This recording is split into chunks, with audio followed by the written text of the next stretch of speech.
I'm not. But it looks like we're live on YouTube now. All right, let me just check it real quick. Make sure everything's. I hit it. I got to make sure the microphones are all on too, and we're hearing you guys. Scotchy. Nash, you didn't see my shirt, did you? No, I didn't. I see I knew you would appreciate the shirt tonight. Fire Marshal Bill. Why did it not go? Don't be want to be carrying a gas can, walking down the road, smoking a cigar. Let me show you something. Yeah, there you go. Pretty cool skit. One of my favorites from Saturday Night Live. Jim Carrey. And when he did Fire Marshal Bill too, was pretty funny too. That was on In Living Color. That ages me. All right, so I have the DVDs of that whole first four seasons of that.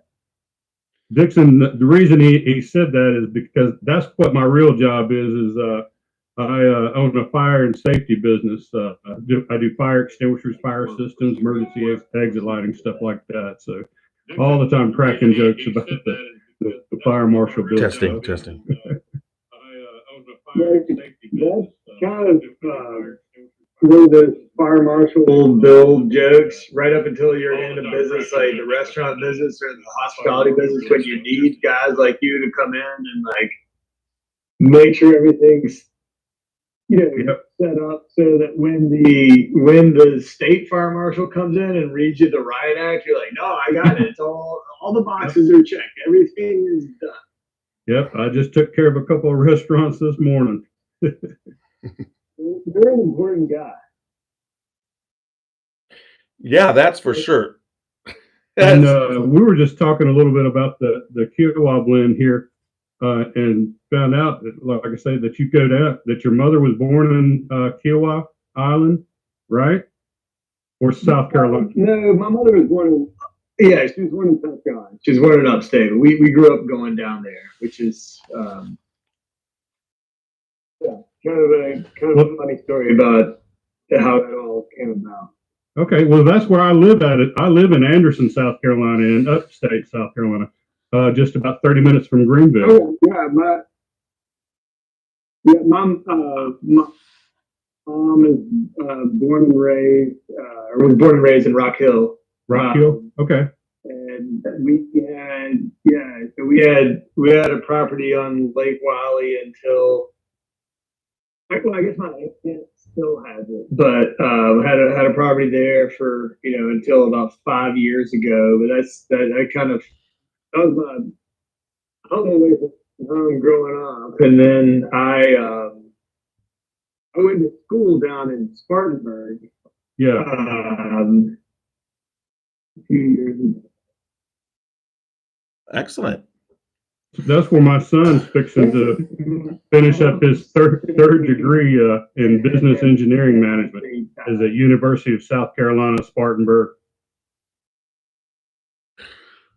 I'm not sure. I think Dixon. I'm not sure. You might have froze up. Yeah, are you there? There. Yeah. What? Am I here? Yeah, I'm good. Yeah, he's good. He's here. All right, so we are live on Facebook. Welcome everybody on Facebook and YouTube, and then we're gonna start in a little bit the recording. Okay, yeah, we were waiting for Carl, our other member, who is his nickname. We all have nicknames. Dixon, you got Super Nash up there, and then you've got also CT. He's right there, and myself.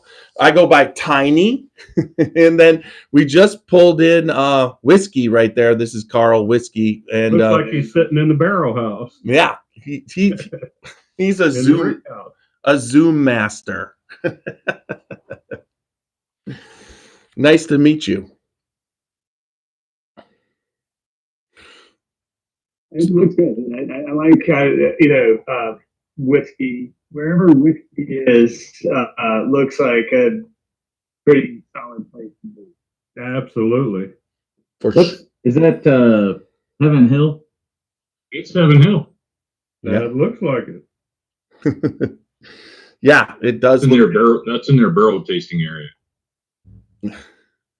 Nice. Yeah, that's where we did the barrel pick. Now you're in my area, right? Yeah, you could switch. He could be any place, anywhere, anytime. These people get charged $200 for this kind of tour. And anyways, all right. So we're all here. When we're gonna in a couple minutes start the actual audio podcast. When we start the podcast, what we do is I have to run a brief 30-second spot that we won't be able to hear. It's just for the recording, and then I go into our theme song. And once the theme song goes, it's on. So I'll get that started so we could get going right away. Do it. Yep.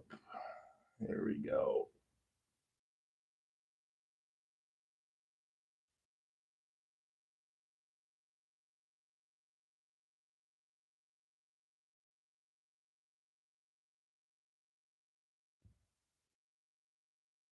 That was close. Oh, I should grab glass. I'll be right back.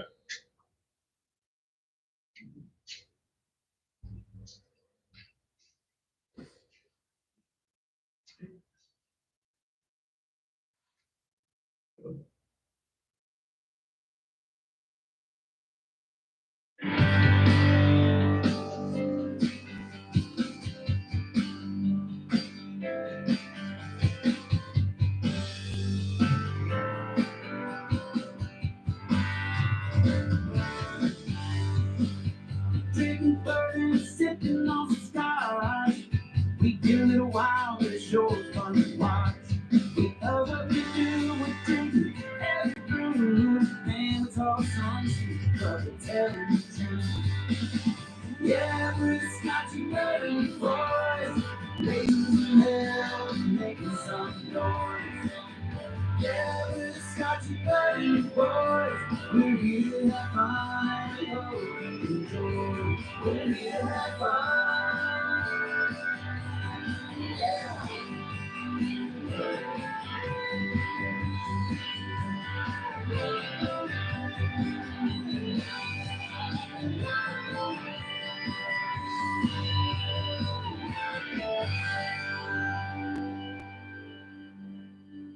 All right.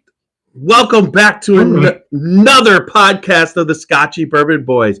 Tonight we have pretty much everybody in the house, everybody except Roxy, and she's upstairs in the house, so she kind of comes. She might chime in a little bit, not on camera, but we've got Whiskey, we've got CT, we've got Super Nash, and we've got Dixon Dedman. Special guest.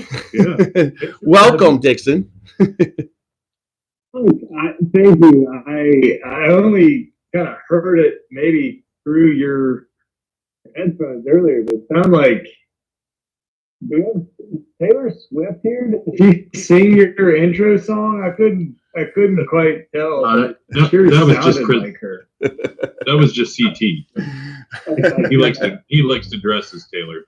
Actually, it's Kenny Fuller from he was part of the band for Luca Mariano, and we were doing a podcast, and he kind of was like, well, I'll do your theme song. He was doing a little thing, and I'm like, yeah, put a little John Cougar Mellencamp in there, and then he came up with it. And sometimes I think the theme song's so much better than the podcast. I feel it's really professional. So I mean, it's a cool thing. Anyways, thank you for the opportunity, the invitation. It's cool. We kind of connected through mutual friends who think the world of you guys. So I said, yeah, let's do it. So really appreciate the putting up with me anyway. Yeah, we think a lot of James too. He's a really good friend of the group, and he really promotes us a lot everywhere he goes. And he does get around too. So thanks again, James. And he is watching, and he says hi, Dixon. Yep. He's a special guy. He is a fantastic human being. Yeah, he's it was really kind of cool. I'm sitting there watching TV with my granddaughter, and all of a sudden I got a phone call, and he's like, "You want to talk to Dixon?" I'm like, "Yeah, I do." It was just you guys were there, and he was, so it was really kind of cool. So yeah, we have not that we've never met in person, and that I look forward to that. And then also, this is I think the first time besides on the phone that we've gotten to talk. And one of the cool things is, believe it or not, you didn't know of us, but I've pretty much, when you first started way back with Kentucky Owl and your story, and then the evolution of where you've been and, now where you're at, that's something that even before I was podcasting was something, out there. I mean, your ability and what you were blending at Kentucky Owl was so fantastic that throughout all the other podcasts that I watched before we podcasted, they were just, everybody was always talking about it. And, it's an honor to have you tonight. And I think I speak for all of us. We really love the whiskey that you bring and put out there for everybody. Absolutely. Well, look, that is very kind and very much appreciated.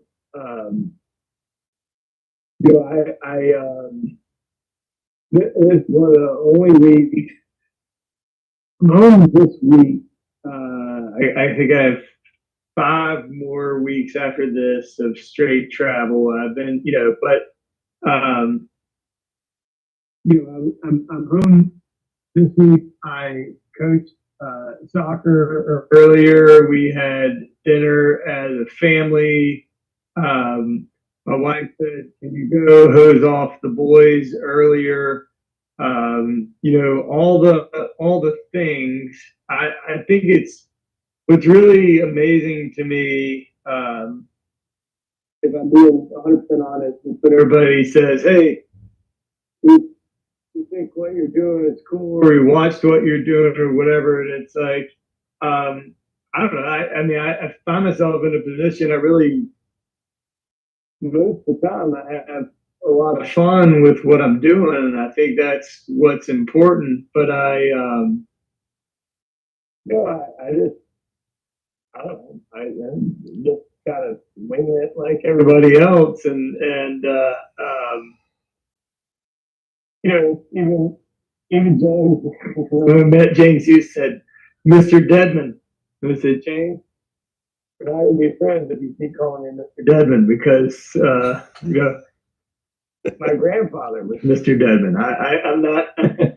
And he said, "Would it be okay if on occasion, if I wanted to just see how you're doing, if I could send you a message on whatever, Facebook Messenger or something like that?" I said, "James, here's the phone number. Let's connect. You're a good dude. You're a good human. Let's hang out." And so and these kinds of things are.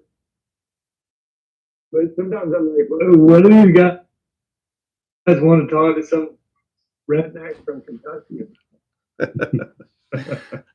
Well, I mean, it's what bourbon and whiskey is. I mean, it just at that, and it's one of the cool things that we've always found, that with bourbon, it's friendship. It's sometimes the whiskey is the connectivity, but the friendship is what draws you to keep, relaxing, having pours, meeting up with people, talking about your collection, that type of thing. But you just meet such great people, and like even from the few minutes that we spent with you, the people in the industry, there's not the industry does not, they're hardworking people. There's very few people who are arrogant. There's very few people who aren't humble, and there's very few people who don't work hard. And most people are family orientated.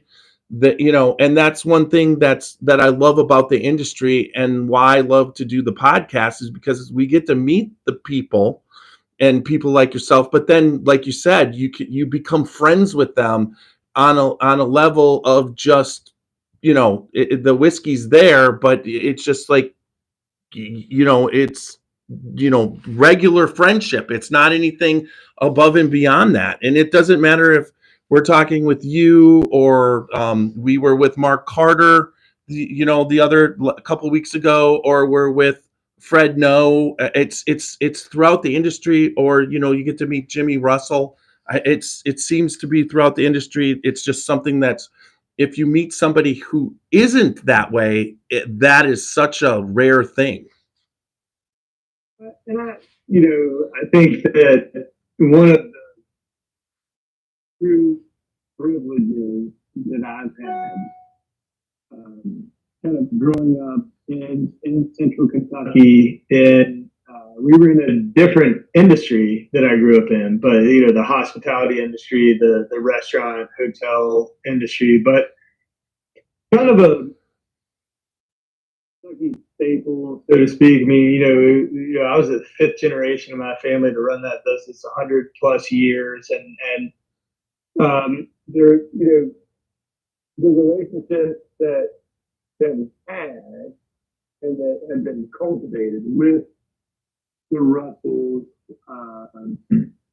with Mr. Rutledge and Al Young, and being able to, and knowing, spending time with the Elmer T. Lees of the world, and these people, and you think, man, these are just kind of like good old boys doing a really cool thing, and then you get to spend time with them, and you think, I want to be more like. As the further I got into this, the more I realized I want to be more like those guys, like just easy, cool, like the guys you want to have a pour with, not the guys that you want to say, "Hey, walk me through a seminar on, what this straight Nashville combination is going to give you from a flavor wheel perspective." Like, no. Can we just keep drinking? Keep them. I'm sort of trying to watch my language here. I would say shoot the breeze, I guess is what I'm going to say. No, you don't have to watch your language, Kel. Hey, Jeff, in true Scotchy Bourbon Boys fashion, I think we're having some audio issues. Where? So Dixon is cutting in and out of my audio on Zoom. A little. And it seems like that's happening for CT as well. Okay. So Dixon, it seems like your audio is just a little. We hear you, and then you kind of go off. I'm monitoring it, and it's recording pretty good. I mean, I don't have any. It just goes higher and low for me at the moment. But I do. There was a couple times. But if you're facing straight forward, it seems to be working the best. But if you look away, then it kind of goes a little bit softer for the microphone. I will not move.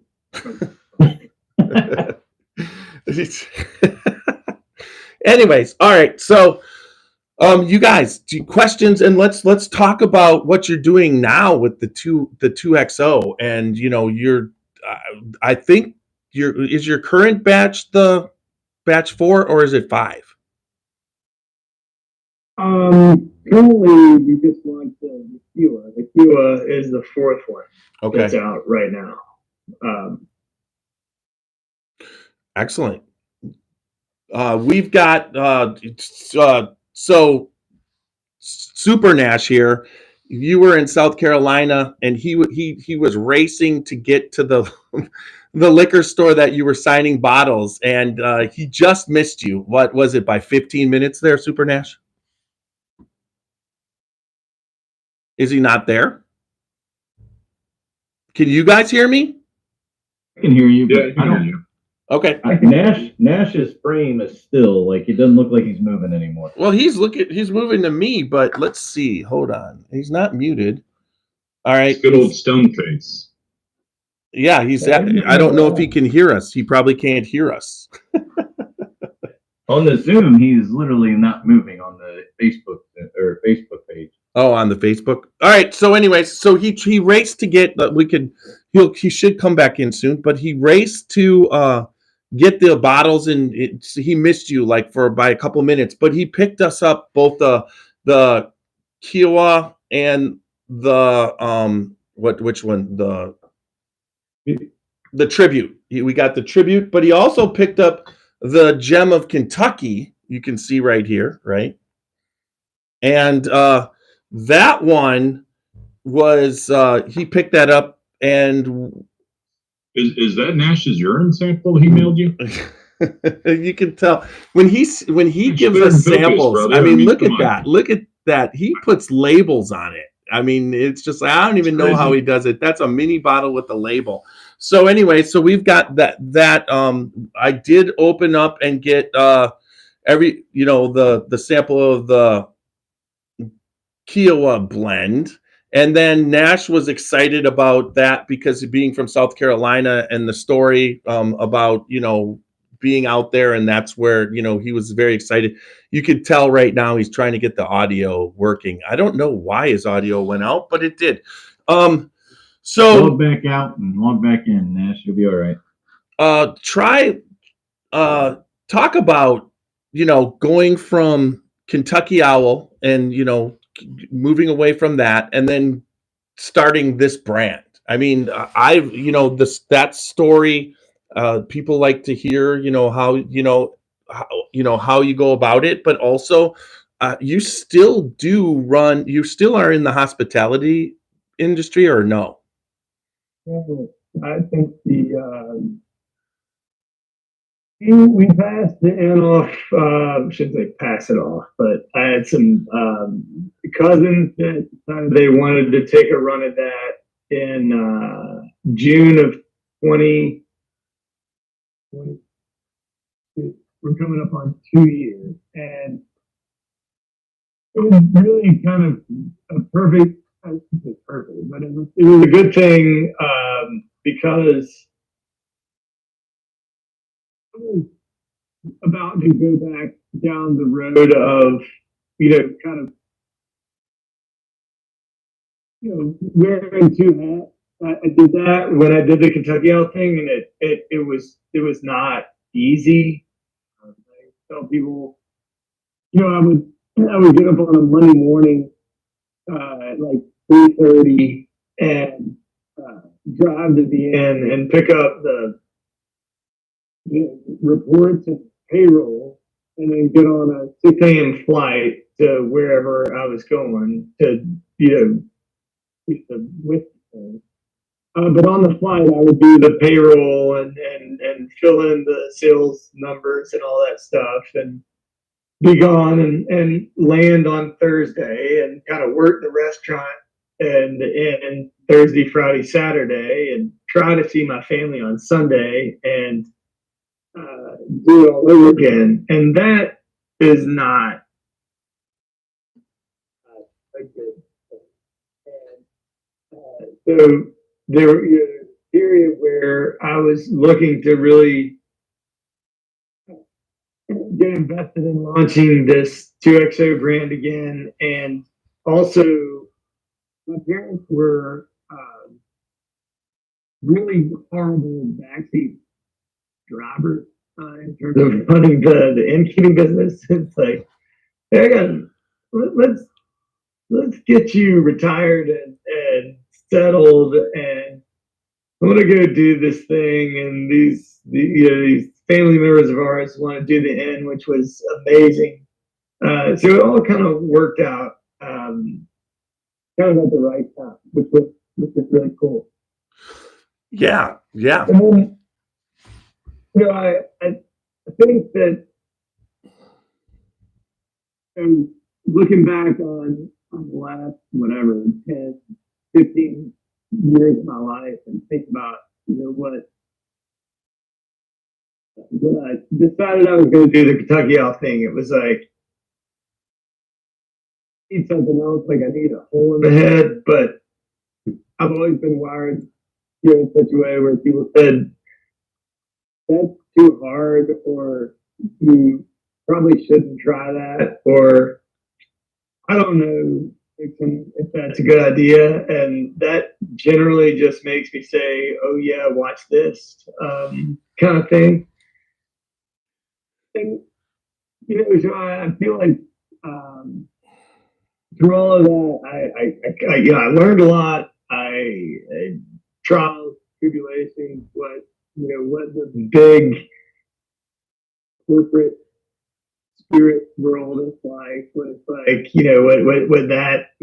and learned, made mistakes, learned a lot of things that I was able to say, hey, if I were ever going to do this again, I would not do this, or I would do this differently, or I'm going to remember this because I think it's going to come up again, kind of thing. And so, I mean, we all were affected by that weird pandemic, right? I mean, that everybody has their own stories about that. But I don't think there's any question that for me and the company that I was aligned with doing the Kentucky Owl thing, that had significant repercussions, and they changed their outlook, changed their structure, changed, and it just wasn't a good fit for me after that. Not that what they weren't intending was bad. It was just not aligned with with my goals and objectives, and what I thought was important, and where I thought things you got. So it was great. It's like we just I just finally decided, don't do you. I'm gonna go do me, and I went and did the consulting thing, which was kind of biding my time. But consulting is a huge pain in the ass. I mean, most of consulting is like putting out fires for people who shouldn't be in the business anyway. So that was exactly. Speaking to a fire marshal, obviously he knows. But so the opportunity presented itself to with some people that I really wanted to. I had worked with previously, and we were very much aligned on opportunities and kind of looking at what we thought was an interesting portion of the market that was maybe not being fully touched, and it kind of leaned into my wheelhouse a little bit. And so we decided, like, let's take a run at it, and let's take all the things that we collectively have learned and been through, and the challenges and wins, and let's do it. And it's we on a larger, slightly larger scale, but similar scale. Like, Well, people, what's your 5-year plan? I don't know. Don't even when we get there. What's your? We're just gonna have fun. Like we're just gonna have a great time. So Dixon, when you decided to go this route, obviously the name, I think most of us know what it came from and why it stands for what it stands for, but I'm sure that wasn't the only name. So how long did it take you to actually come up with a brand name for this? It's funny, like from the branding perspective, I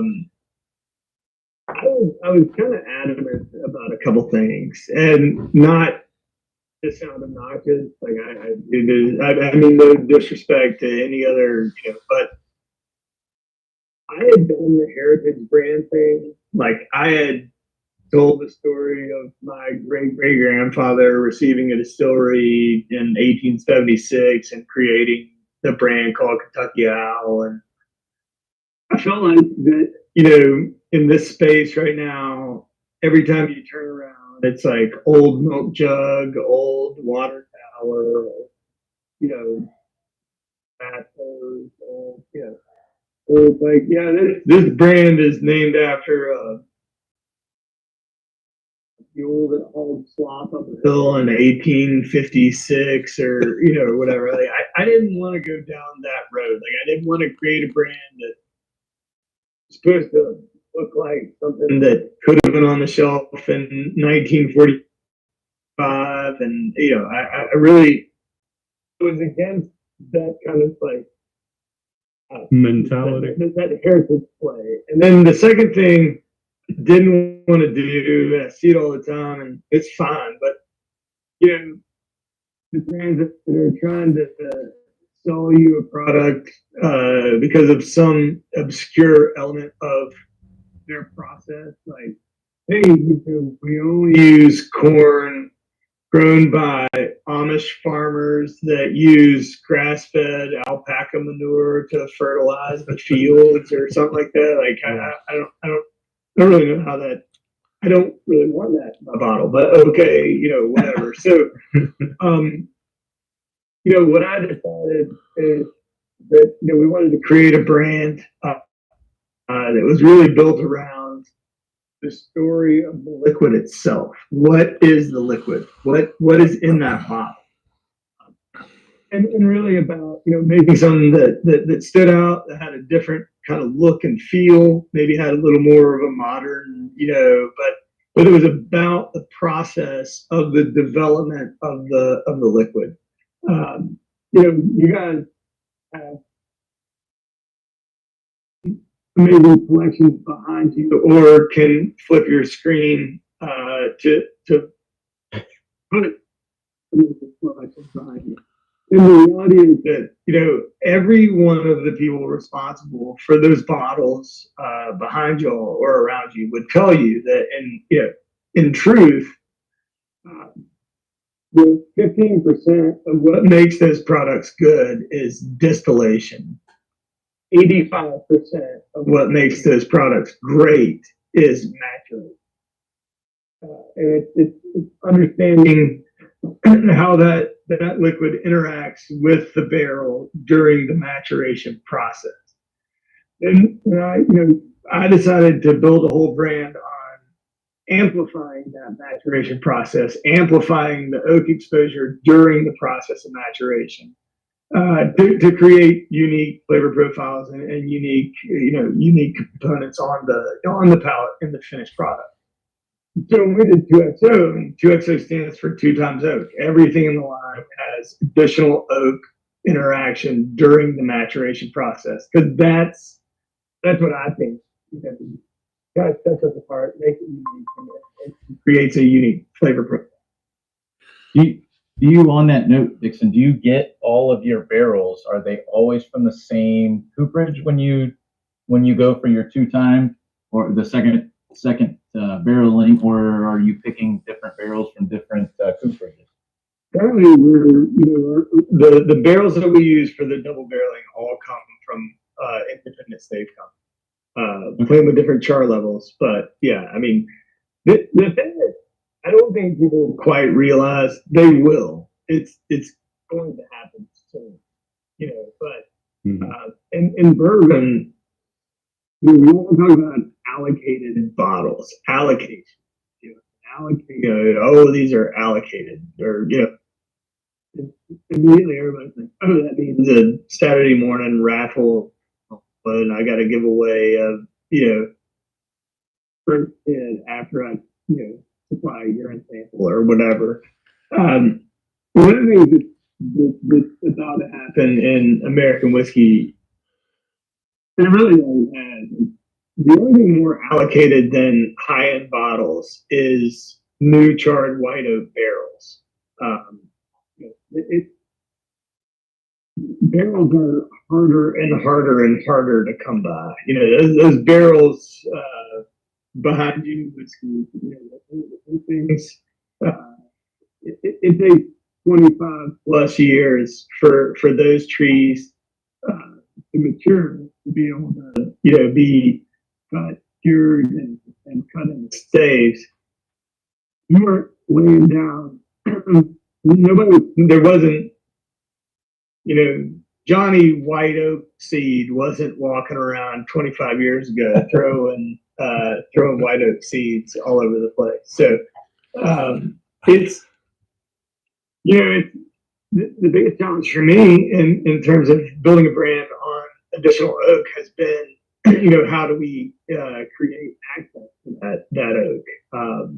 And that's why we've had to be kind of inventive and working with people like Interstave to create those chains of white oak for the American oak product, which is an insertion of oak as opposed to removal and put into new charred oak. But oak is a thing. We say in Kentucky, you can't swing a dead cat without hitting somebody that claims they're building a $200 million distillery. That's the truth. They're popping up everywhere. But It's one crazy. of the things that that happen with that is that they make all the distillate they want. But if you getting access to barrels to put that distillate in is a whole different issue. Especially for startups. And there's so many, like you said, there's like 4. I mean, and the size of the startups are just absolutely enormous. They can go out, it's not like you're putting in a limestone branch distillery with a pot still where they're doing 1 barrel a day. I mean, you're talking, they can, they right off the bat can be doing 200 to 300 barrels a day. And to supply that, like you said, and with it all coming online, that's why I see American whiskey having a place. And like there's so much creativity going on with the barrels where you send the barrel, they take it apart, they take the staves apart, they shave off they'll shave off the char, put the barrel back together, and then either rechar it or just toast it and use that as a used barrel, which, the flavors, that's just such an experimental kind of thing. And there's so much that can be done, but it still comes down to that it's a used barrel. And, we've seen reverse where someone ages it in a used barrel for 7 years and then puts it to finish it in a brand new French oak barrel to add the flavor on the end instead of it's just very unique what's going on. I agree. I think there are two points you made that are very interesting, and I have no crystal ball, and I'm wrong. Just ask my wife. I'm wrong a lot more often than I'm right, but it would not surprise me one of these days to see them change some piece of that legislation to allow you to take a used barrel, scrape it, and rechar it, and still use the bourbon designation term.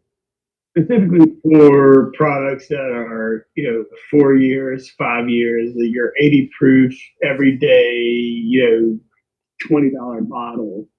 Yeah. And that's just in the interest of Trees. I mean, that's going to happen. The other thing that's going to change the landscape, in my opinion, is that there was this big rush of all of these investors to get into this industry.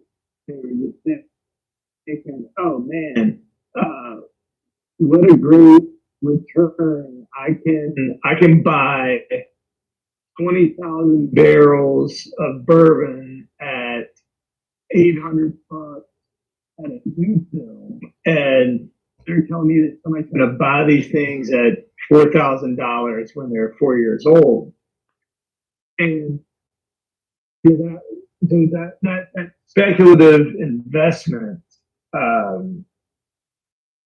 really spurred a lot of this distillery growth. Because it's like you can build a distillery, and if 40, 50, 60% of your production in year one is sold out, that's bird in the hand, right? That's cash coming in to pay your bills and all that stuff. The problem is, there's not a market. There's not those barrels, those 4-year-old barrels aren't selling for $4,000 now. There aren't you can't buy a $4,000 4-year-old barrel and turn it into a product that's going to move any volume, like real volume. So it's not a bubble bursting, it's a bubble shrinking. And so that's the next 5 years, that's going to play out significantly in this industry. When they started those programs, they were all convinced that the big guys, the beans and the bumper trays and the wild turkeys and they were all going to be buying these barrels off the market. And all of those guys instead said, no, we're just going to build another building and put in another still and increase our own capacity. They're not going to the market. So there are a lot of barrels out there, and there are a lot of people that hope those barrels find very expensive homes, and I'm not sure that that's going to happen. Well, it's funny because we've all, we just talked about barrels and the amount of barrels that are being used, and we've been talking about that for a couple years now. And the same thing, it's like, when is the bubble gonna not burst but shrink, or it return to a normal pace? And it seems to just all of a sudden, like if you really want the reality of it, it's like, you're starting to get news that everybody, this week, if you read the article on Heaven Hill, they were talking about they're not going to hire anybody else. They're talking about attrition. They're not going to replace people who quit, but yet they're in the process of building a brand new distillery. And they basically said, with the people that we've got, we're going to run that distillery. And the union was like, wait a second, that's not how this works. But at the same time, when you start to see stuff like that, they see it coming. There's, the amount of push is starting to now meet the demand of what everybody wants, except for that allocated market still just goes crazy, because there's a lot of people who are chasing stuff that they only hear about, not what they know about. It's more like the game that they're playing opposed to the whiskey that they're buying, and that's kind of we haven't seen a slow up of that, but everything else seems to be just kind of, I don't see a back off, but when you think about how much the demand, how much more bourbon they're putting in barrels, and then you think if it's leveling off now, at one point there's going to be an awful lot of barrels that, to your point of, that will not be selling for $4,000 a barrel when there's this many on the market. I just see, and this is probably not at all where you're hooking. Sorry to hijack it or whatever, but like I would be curious, like, do you guys, before y'all, do you still go out to try to like get excited about the new brands, the new labels, the new, like, I haven't seen that before. $75 bottle or $80 bottle. Like, do you have that same energy that you did, a couple years ago? Because in my experience, I traveled or whatever, the majority of the retailers I talked to, they're like, yeah, people were in that mode, and they're moving back to.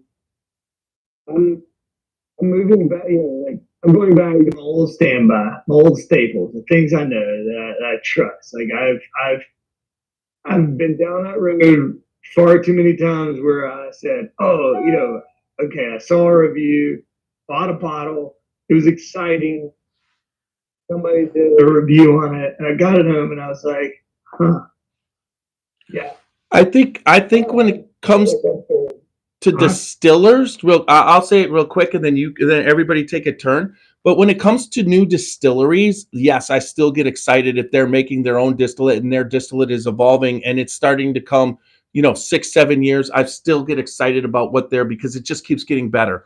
But when it comes to like the MGP new brand, that there's been so many of them, or the blending, the people that have been doing it and that are good at doing it, I'm excited about. But when you're talking about those new brands, it is been tedious lately. That's the word I would use for that. And Nash, you go next.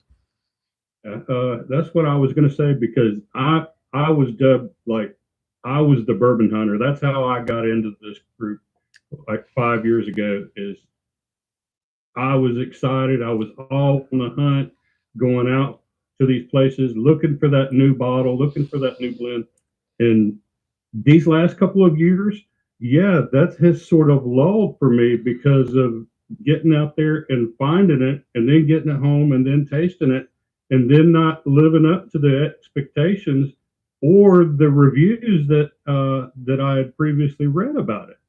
And so, but just like Jeff said, as far as like some of the new blenders that are coming about, that I'm sort of excited for now, and I do want to get out there and taste it. But as far as the new distilleries that are coming out, it's I'm not really excited about, gung ho about getting out there and going out there and tasting their new product and all, but because I know that it's going to take time, and that most of the stuff that they're going to be putting out there is going to be something that they've acquired from somewhere else and blended or did something to get them by until they're really up and running and putting out their own product. So that's my kind of standpoint from CT. I'm probably a little different than everybody else in this panel because I'm newer to it, but also I am constantly by your collection, by the way. I mean, don't worry about that. But listen, I love bourbon. I love whiskey. I love tequila. I like everything just about, other than I'm not a fan of vodka. I'm not a big fan of gin, but I like good spirits. Like if it's a cocktail and it's good, I like it. If it's a good beer, I like it. I'm fond of bourbon, but I have not found myself backing off. Like I still get excited for certain allocation days because I like to go out with friends and see what happens to fall that day. It's kind of nice. It's the camaraderie that comes from what this industry has brought me for the last several years that may be different than everybody else's. I don't go to get a bottle to try to sell it to make money on it. I get a bottle to try it, to see if it fits my palate, and then to share it with people, and then to hopefully maybe give somebody an idea of, just like yours, if they see 2XO on the shelf, that they're like, what the hell is 2XO? And you're like, okay, wait a minute. They talked about it. Let me try that. I don't think that that's slowed down as much as people might think. I think that there's still a lot of people. Today, for instance, the state of Ohio did a random drop at 6 o'clock at the OHLQ stores. People are in line in 10 minutes and lined up 20 some people deep at these stores. It's not slowing, it's changing. There's a lot of brands. So for me, I'm still excited. Every barrel, we've all drank a barrel that sat right next to another barrel on a rick for the same amount of time with the same distillate, and you crack them open. It's like, holy shit, this one tastes completely different than that one. And I don't know, for me, that's kind of my thing, is like, my God, I'm excited for there to be that next barrel. That next one that just like, holy crap, that's the one. So I'm not slowing down, and I don't think a lot of people are. I don't go back to a lot of the basic stuff. I have a lot of like $20 bottles, and yeah, I'll go back to them once in a while and try them. But there's a complexity that's completely different in those. You know, because there is none. It's a one note. It's a good drinker. It's easy, but chasing that bottle of 110 to 120 some proof that's been aging for 7 to 10, 12 years is like, man, that's fun. Okay, whiskey. When I started getting excited about bourbon, every time we travel out of state, I'd buy every brand that I couldn't buy in my home state because there wasn't distribution. And what I have is about 35 bottles of awful bourbon, with about 15 or 16 real gems. So for me, I find it interesting. I'm still buying allocated bottles, even though I might have 2 or 3 backups in the bourbon closet. And I'm not sure why I am, other than, we do some charitable donations and some things. But it's like, man, this is hard to get. I should buy it because I can. And I'm like, at some point, you need to just say no. And not to be brand specific, but there's some Frankfurt originated products that I'm literally looking at going, this might be a lifetime supply in my hands. But you know what? I'm still intrigued by and still buying good whiskey. For me, when I started out, if something was $70 or $80, that's about where my breaking point was of trying something I've never tried before. Now it's nothing to drop $300 on a bottle I've tried and loved. So I think to Tiny's point, I think some people are devolving, going back to their Tennessee whiskey or wherever it is they came from. I think some people are still coming into bourbon, and that is still kind of a wave that's crashing against the shore of people that are trying those $80 and $90 and $100 price point bottles. And then I think there is a smaller segment that is now looking at bourbon almost like it's wine. It's nothing to have a fantastic wine bottle from a winery that has an amazing reputation that was just bottled and it hits the shelf at $500. There's a couple of brands that everyone knows that people drop $200 a bottle for in the restaurants. And to be honest with you, they're good. But are they $200 good? I think they're chasing the label, right? They're chasing the label, not the grape. I think in bourbon, people are starting to chase the grape and not the label. So I think we can draw some parallels to what has occurred historically in wines to what is happening in bourbon. But I don't think the craze is over. By far, it's not. Yeah. I agree with you. I think that 2 points I would make. One is that there are great wine parallels with American whiskey.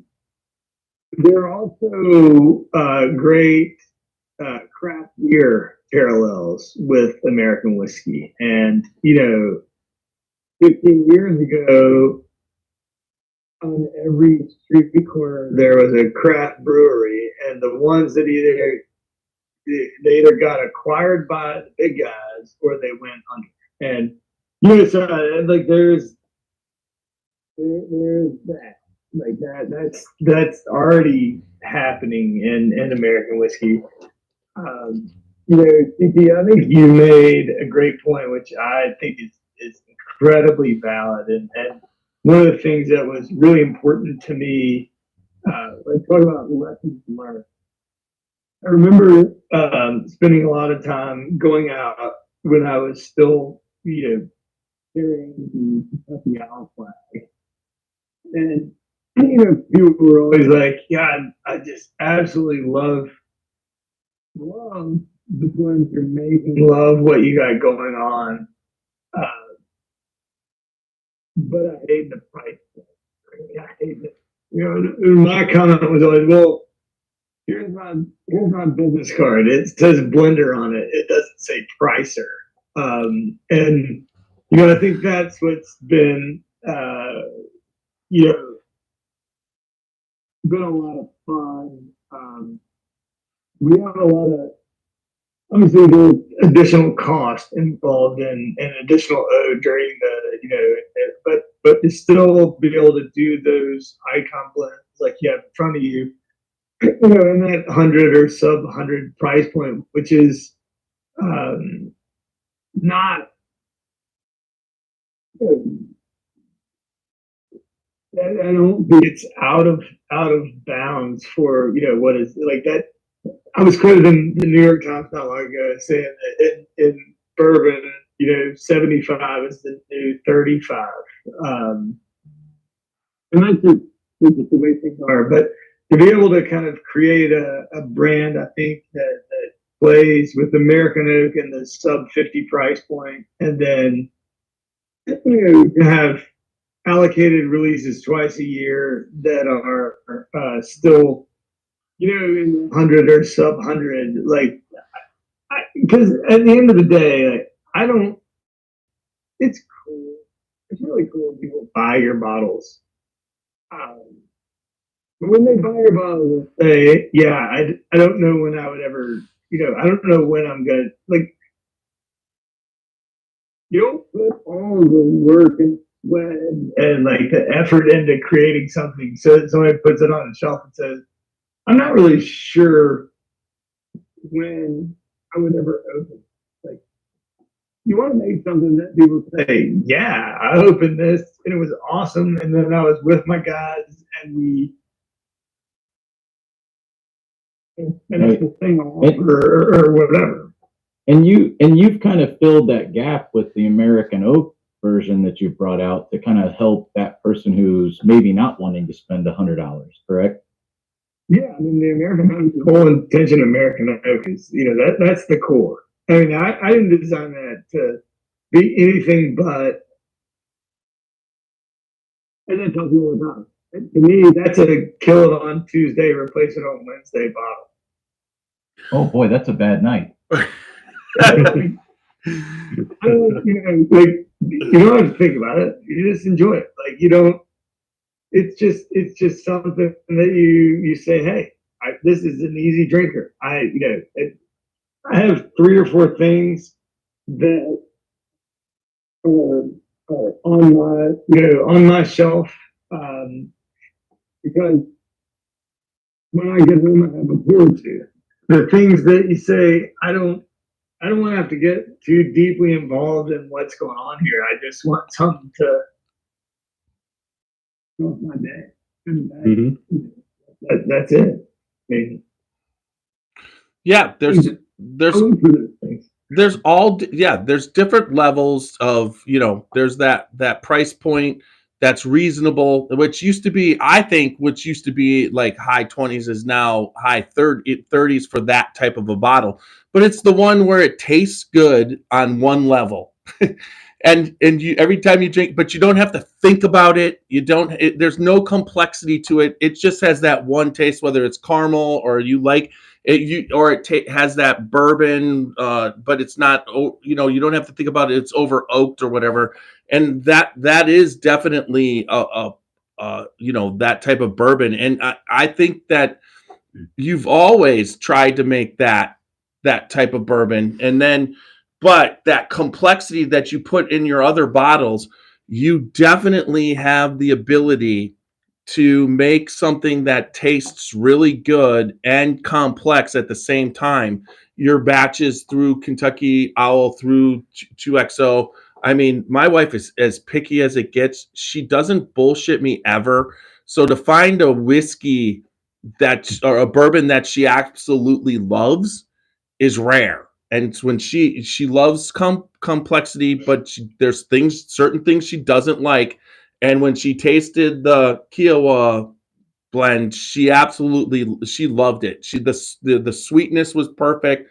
All the stuff that was happening. Now we have the Gem of Kentucky that Nash picked up, and I have it in my glass. And when she tasted that was less for her. She didn't say it was bad or whatever, but she was excited about the Kiowa blend, and that's what whiskey is, and that's why it's so much fun. And you're supplying that and giving it on all different levels, and that's a really good thing. And you could tell by meeting you tonight how good you are at this, and what you really understand what bourbon is and what it should be.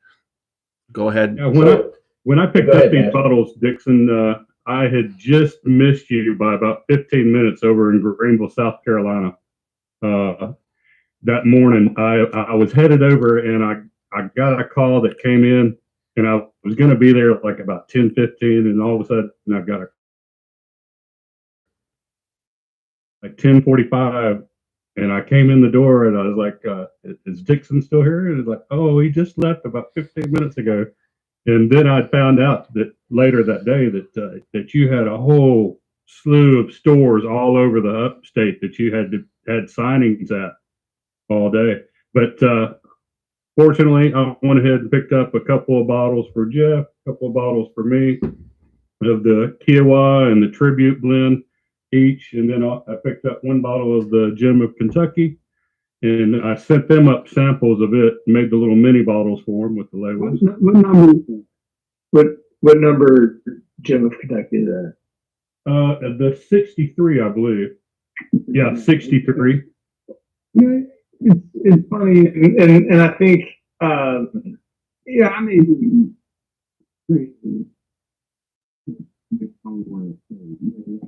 yeah, sorry I missed you. That was a total death march that was on in South Carolina. Yeah, that's what I heard. Yeah, they had you running that day. But the thing about like the blends or Gem of Kentucky, those are barrels that I loved. 63, I still like it because I like it. I don't have 12 guys in white lab coats that have clipboards and are saying, yes, this meets a criteria, or no, this doesn't match, or whatever.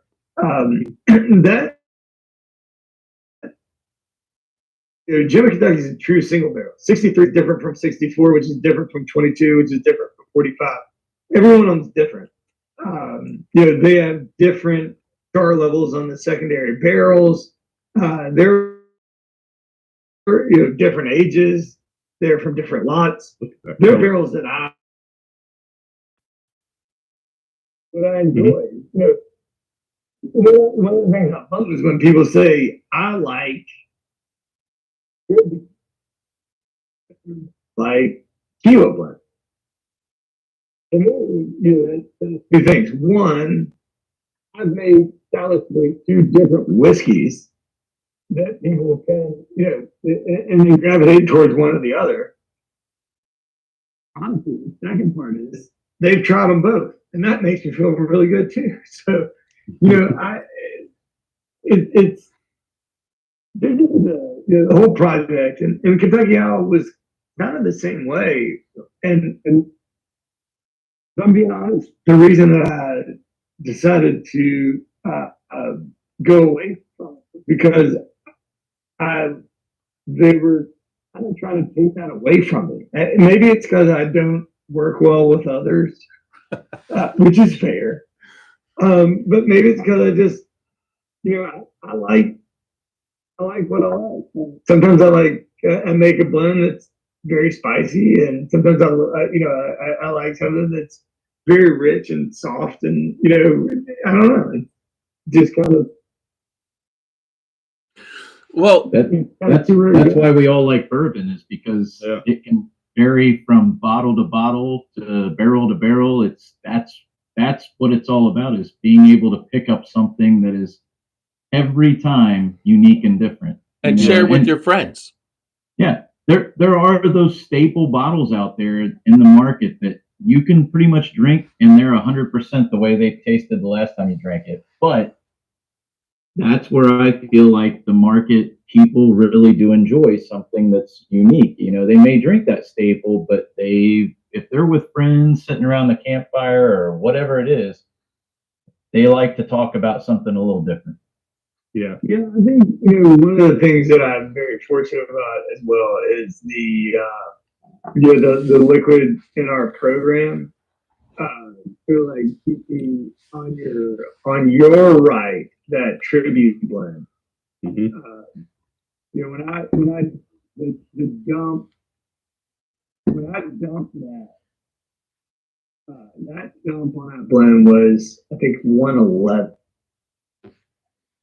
The Cuba blend was little over 112. So we bottled at 104. There's not a lot of dilution. The entry proof into the barrel, that's 110. So not a lot of dilution, which is why, to me, when I really with 2XO, I want to use barrel interaction to amplify mouthfeel, viscosity, weight on the palate. And then we have these low exit proofs, like 110 to 112. Bottle these things at 104. They're not watered down. They're not one trick ponies. Like, they still carry all this weight, all this viscosity, this movement across the palate from sweet to spice and things like that. So, I'm very, very, very fortunate to have some pretty amazing liquid, to work with, to play with, to make these things. So the one thing that when I first got into this, and the evolution and why I think whiskey or bourbon and whiskey has exploded the way it has, is even it was 2017, 2018, and you would make a comment on Facebook about a finish bourbon, or you made the wrong comment.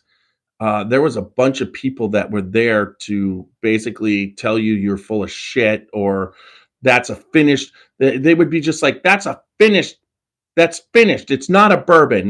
We need pure bourbon. And then you go to 2019 and then into the pandemic, and so many people came in, and the evolution to, instead of it just always tasting the same, and that desire to always make, that consistency, all of a sudden that was gone, where it's still good to make consistency. It's a hard thing to do, to make a consistent batch year after year that tastes the same. That's not an easy thing. We all know that.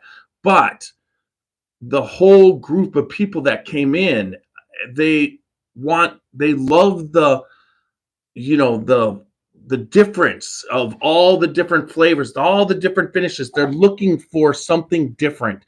And now when you say a finished bourbon, nobody says anything about it. You don't hear anything bad about a finished bourbon. I mean, but overall, you still, you don't get that. I agree 100%. I mean, it's funny. It's like when I first started Kentucky Owl, there was no, like, when people say you're an NDP, that was supposed to be like the most cutting remark that they could come up with. Like, you're an NDP. And it's like, oh, how dare you? My whole stance was, well, I rebarrel everything, and I do monitor maturation. My whole program is around maturation, but NDP was like, fighting words. I remember being on this panel in Louisville one time, in front of this big, there were like 300, 400 people there, and Mr. Mr. Rutledge, who was kind of my mentor and a very close friend of mine and somebody I admired greatly. Would kind of, but he like the world is black and white for Jim Rutledge. It's either Kentucky straight bourbon whiskey or it's not. And he was kind of railing against other brands who were saying Kentucky straight bourbon whiskey finished in this, and he was like, that fundamentally and by the law, not a reality. If you take Kentucky straight bourbon whiskey and you put it in something else, it's just whiskey. But I personally, am a truist at heart. I mean, I believe, I'm very proud of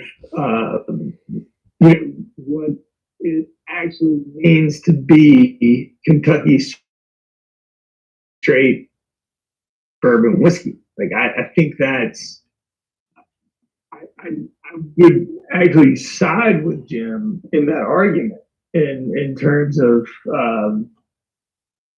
if it's something that is not outside the new Chardo container, then in my opinion it becomes a whiskey or a finished whiskey. But you lose that very. I mean, I take pride in those words on our bottle that say Kentucky straight bourbon whiskey. Like that means a lot. That there's a tradition and a legacy there that is important to me. And I think when we went into designing 2XO and they were like, "What do you want to do with this? Or how do you want to do it?" One of the things that was really important to me was coloring well within the line of what it means to be Kentucky straight bourbon whiskey. Like we were going to stay within the lines. Using additional new charred oak, to me, maybe using a different color crayon, but we're still well within the lines of that. What I think is very elite whiskey category is Kentucky straight bourbon. Yeah. Dixon, you said that That's awesome. you make like that. a statement on the website about the Gem of Kentucky, and I think that's pretty cool that you say that is the only double-barreled, single-barrel Kentucky bourbon that exists, correct? To be 100% honest, I don't sign off on everything they put on the website, but yeah. His business card says blender, not marketer. Right. Yeah, I think that there are one-off double-barreled single barrels, like people that do like this LTO. This is we did this or we did that. And I don't. I You think can prove it wrong, and I'll scream at marketing tomorrow. But I can tell you one thing. I did. Selecting.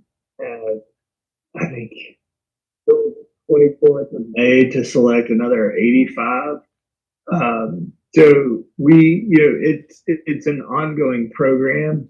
I don't know of any other double-barreled single barrel that is an ongoing regularly it's working towards I think Peerless might have done one just recently, but it's probably an answer to you doing it. You know what I mean? You're on, Look, I'm just going to tell you something, just between us girls. When I started, the whole double barreling thing, because I was anti. It was to not have to deal with you're just an NDP. Like the whole thing was like oh, you just buy their juice, put it in your bottle, slap your label on, say it's yours. Like, no, I'm gonna put my thumbprint on this liquid. I'm gonna make it mine. I'm gonna rebarrel it. I'm gonna take different distillates and blend them with this, that, and the other. And so we really leaned into that, into the double barreling, new barrels, different char levels, and not long after I did that, I got a call from a very, very high profile brand that I had known, like, friends of mine or whatever, and said, I just want you to know, remember, imitation is the finest form of flattery. And I said, I don't know what you're telling me, but I think I know what you're telling me, and that's very kind of you. But not saying that I started the double barreling thing, not saying that but I mean, that just, to me, it made sense. Like, I still want to make Kentucky straight bourbon whiskey. I want to make it mine. I'm going to put it in new barrels. I'm going to do something different with it. I mean, guess what? The whole double thing, happened. I mean, So what's the? I mean, I So what's love double oak. I mean, pretty much it's I would be happy with the rest of my life if you were giving me double oaked bourbon. There's so many brands that it takes it to. There's a toasted feel to it. I mean, there's a taste to it that I love. There's just everything about a double oak, and it also seems to open up the whiskey for more for a more complex palate. There's no doubt about it. And More I just flavor, more aroma. I mean, it's Yeah, just I agree. it doesn't More matter. Most distilleries, when they're double oaking, that double oak blend that they come up with is so much better than the regular blend that you're dealing with. Even in some cases, you cannot like their standard bourbon, but if they put it out in a double oak form, it can take it to another level where you just absolutely love it. And I agree with you. But again, it all comes back to understanding maturation. Mhm. And if you double oak Irish whiskey, it's nothing.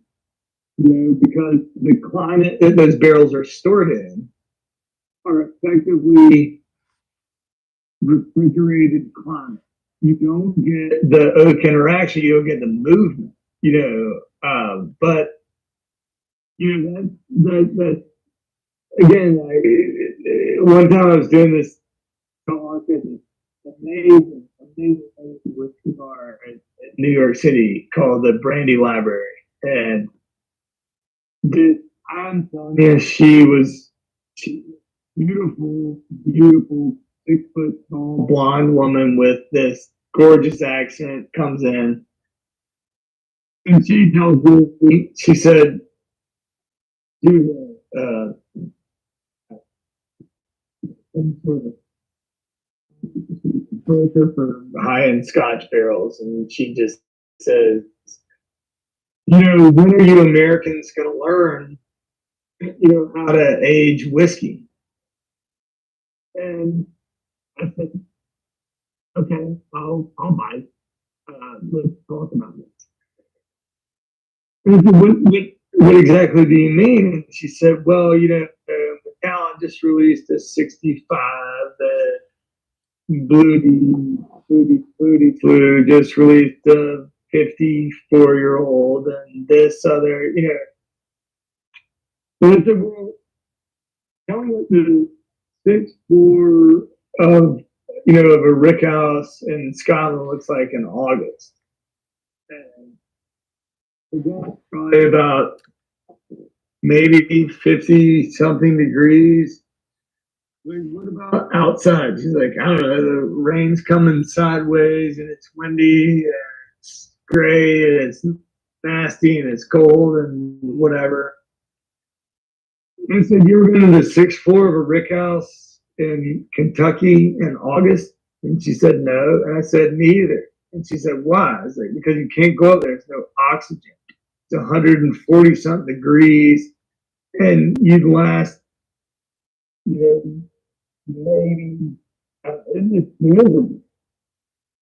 You all get excited about these 50+ barrels of Scottish or Irish whiskey because they spend their entire lifetime effectively refrigerated. You know what a 50-year-old bottle or a barrel of whiskey looks like on the 5th floor of a rick house in Kentucky? Empty.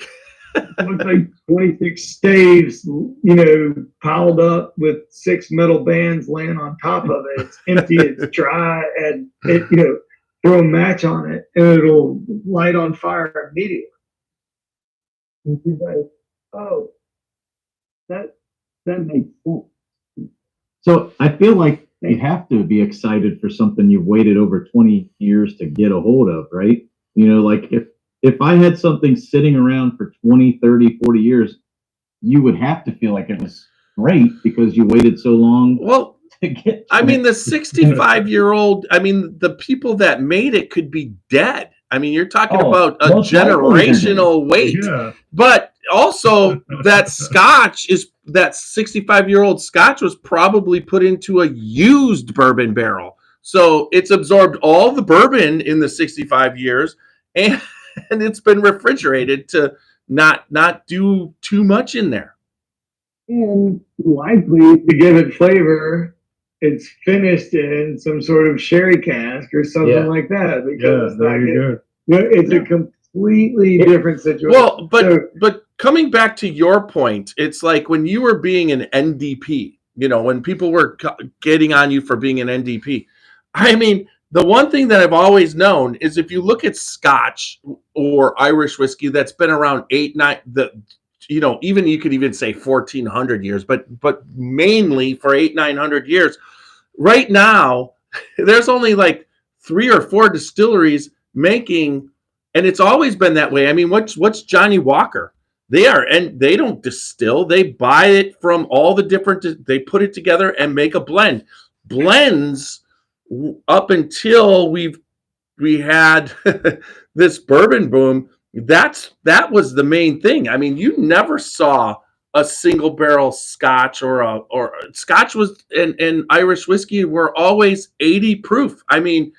It was the proof. Now you're seeing some Scotches, in barrel strength, but that's only an answer to what was happening in the bourbon industry. Man, you're preaching to the choir here. Look at this growth in the agave world of the tequila. Tequila is the hottest thing coming. There's like 7 tequila distilleries. It all comes from the same place. Yeah.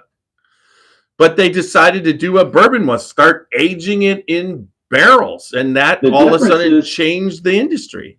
The difference is the tequilas are managed by almost mafia families. So, it's not the same as good old Kentucky bourbon where you can walk in and just, meet everybody, have a drink. You go to a tequila distillery and you're going to have an armed guard and hopefully you have credentials. Yeah. I think Steve Coombs went down there on that trip and he was doing all the tequila things. Yeah, that's a good guy to have on one time to talk about that one. Yeah. Yeah, but one of my favorite people because he loves, the only thing he loves more than bourbon? Country ham. Yep. He loves some country ham. So are you going to be at the Kentucky Bourbon Festival this year? I'm sure we'll be No. Okay. But we come down during that time. We would love to do a podcast with you, live if we could work that out coming up. That would be great. It would be awesome. Maybe we could talk about probably the thing that y'all hope to talk about on this podcast instead of me taking the conversation in a completely different direction. Oh no, that's a great conversation. That's what we enjoyed this immensely. You guys, you got to agree. I mean, Absolutely. to see your take, and that's what I mean. It's you want real, and you gave us real. I mean, that's what Absolutely. we want. And you gave us great bourbon. So, anybody else have any final questions before we wrap it up? My only question was just, and don't have to be real in depth, but just what's the future? What's the next year or two hold for you, Dixon? What's 2XO doing in the next year to 2 years? Yeah, I mean, yeah, we're gonna add to the American oak a French oak version. So, American oak is 5.5-year-old Kentucky straight bourbon whiskey, and we insert charred chains of American white oak into that barrel. I did the same thing, but I inserted a lower char on on French oak, and we inserted that into the barrel, so that's coming out. We still have a second kind of $50 entry for us, entry level program. Back to our initial conversation, in terms of being inside the lines, it says new charred oak containers, new charred oak. It doesn't specify that it's American white oak. So using French, we can still use that. It's new charred French oak, but it's new charred oak. And then actively working on the next iteration of that Icon series. So the next one that we'll release in the fall is actually called the Sneakerhead blend. So that's What'd you say the name of it was? I think you said sneakerhead. Sneakerhead, yeah. Like a shoe? All right. All right. Looking forward to some more information on that when that comes out. Each one of those comes from me, like where I was. I do have a bit of a shoe problem. You're a Jordan. You're a Jordan collector. Yeah, it's kind of a knockoff Jordan on the, without the swoosh on the front label. So that one's fun. And then, the next round at Gem of Kentucky is coming out as well. So, All right. I think the best part about 2XO is in the partnership that I have and what we're doing. It's not, we're not playing that game like, it's got it. Yeah, this amount of cases and this amount of cases and this amount of cases. Like we're really more about building a brand, like building something that people can connect with and enjoy and share. And so, when I started it, one of the opportunities was to go down the partnership with venture capital, private equity line. And that's great. Like it would have worked out fine. But that path was people saying, how much money do you need? And then how quickly can you build something that we can flip and sell and make our money back? And I would have to bridge that transition to go work, with or for or whatever. The partnership that we created for 2XO is thankfully, this kind of long-term thing, and it's about hopefully building it into a brand with some sort of staying power. I mean, I tell people all the time, like when they say, "What's your end goal for 2XO?" My end goal for 2XO is that maybe one day to take my name off the front of the bottle and put one of my kids on. You know, like that. Like that's how I think about this. Like I thought that was going to be Kentucky Owl, and it didn't. For whatever reason, didn't work out. So a legacy. Yeah, I'm not a serial builder of things. I said I'm gonna take a shot at doing this, take them, what I learned and turn it into something. And if that means that, hopefully one day it's successful enough that, not like successful, playing. So Successful, like, are you contract distilling too, or is it just purchasing the barrels? we have that's the other thing that's kind of incredible about the whole program is that we have two contracts for our program. They are not from the big contracts. So it's not BBC, it's not Green River, it's not whatever rabbit hole. It's not. These are major distilleries that make something specifically for this program that, and they don't do any other contract producing. We just were able to, or they were able to work these things out before me. So we have them. We can grow them to, whatever we get scale, at whatever rate the brand grows. So it's just, I just kind of pinch myself all the time. Like I don't have these goals. Like do your thing. Well, it's kind of evolve as it evolves. That way, I bet it keeps a lot of the pressure off of you too, in the back set. I don't know if it keeps pressure off of you because honestly, your self-motivating pressure is the to grow the brand.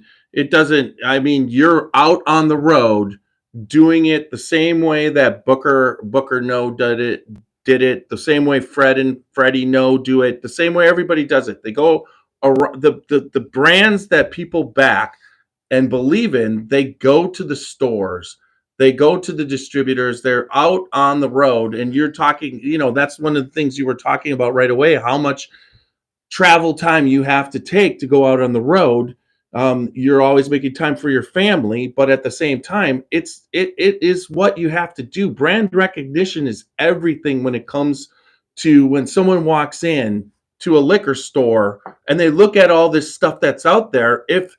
If you haven't been there and it's 2XO and but if they get to meet you and talk to you, when they walk in the next time, they're like, yeah, I got to try it. It was good.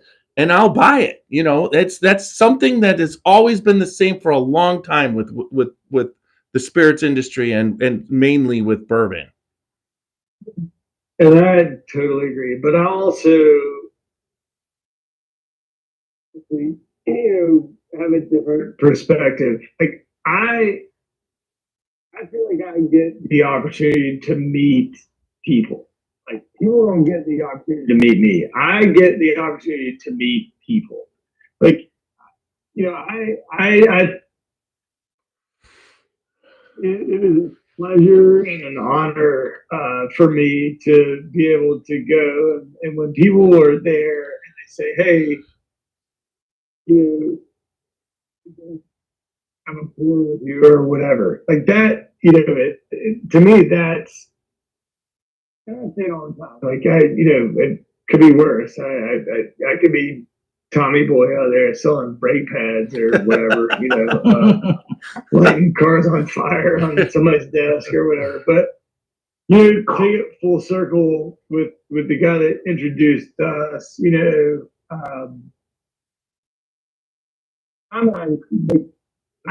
was my pleasure to, you know, and an opportunity for me to be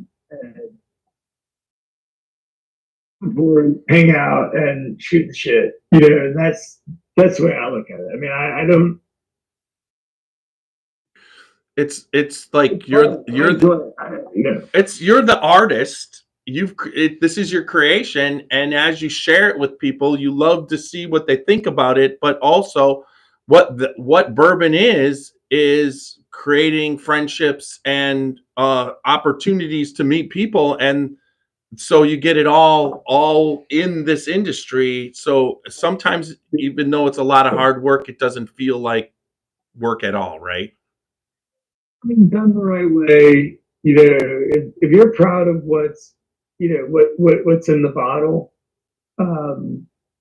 then it's about being able and the privilege to go out there and share that with people. The fact that people would want to come, spend time with you, hang out. I mean, that's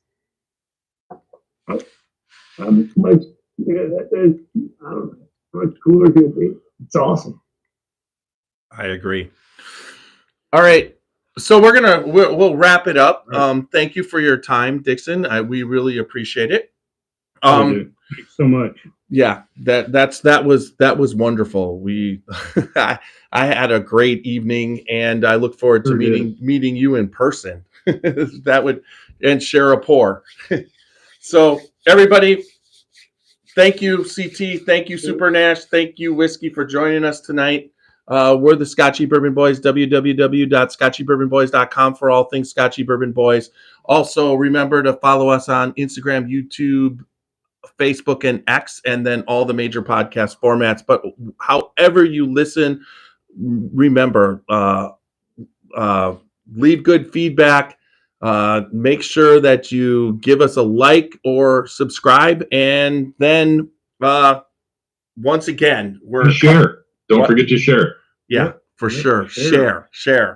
And then remember, the Scotchy Bourbon Boys for all good things. And we, I just lost my audio, but at the same time, good bourbon equals good times and good friends. Don't drink and drive, and make sure you drink responsibly and live your life dangerously. Little Steve-O will take us out, and I gotta find it right here. Right. Thanks again, Devin. Great to meet you. Nice juice, brother. Absolutely. All three that I have so far have been great. Looking forward Thanks for the sample. To the future. Yeah. Hey, you're welcome. Yeah, thanks, Nash. Hey, y'all are welcome. That's what I haven't put it in a black bling pairing because it was so freaking dark. That's what I do. Sure it is. Whiskey rum. Oh, don't ask why. Oh, don't ask why. That's always a good thing for me. We could talk about I always go out. I like to find bottles, and I got a collection of over 700 bottles, all the way dating back to the early 50s. But that's how I met Jeff. Sharing bottles of whiskey and sending them up to Ohio and things they couldn't get, and just anything I've ever got on a shelf. Anybody ever comes in, I love to share it with them and let them try it, and always get the word out about it. All right, we're off of the recording, but we're still live Facebook and YouTube, so everybody be good. Right. Let me. He was pointing that at you, Chris, or CT. Sorry.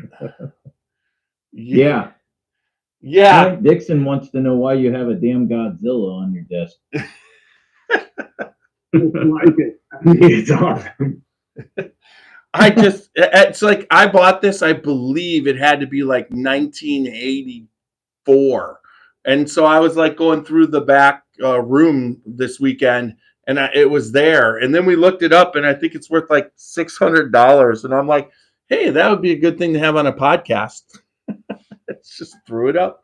And you really thought that was actually what went into your head? That is exactly what went into my head.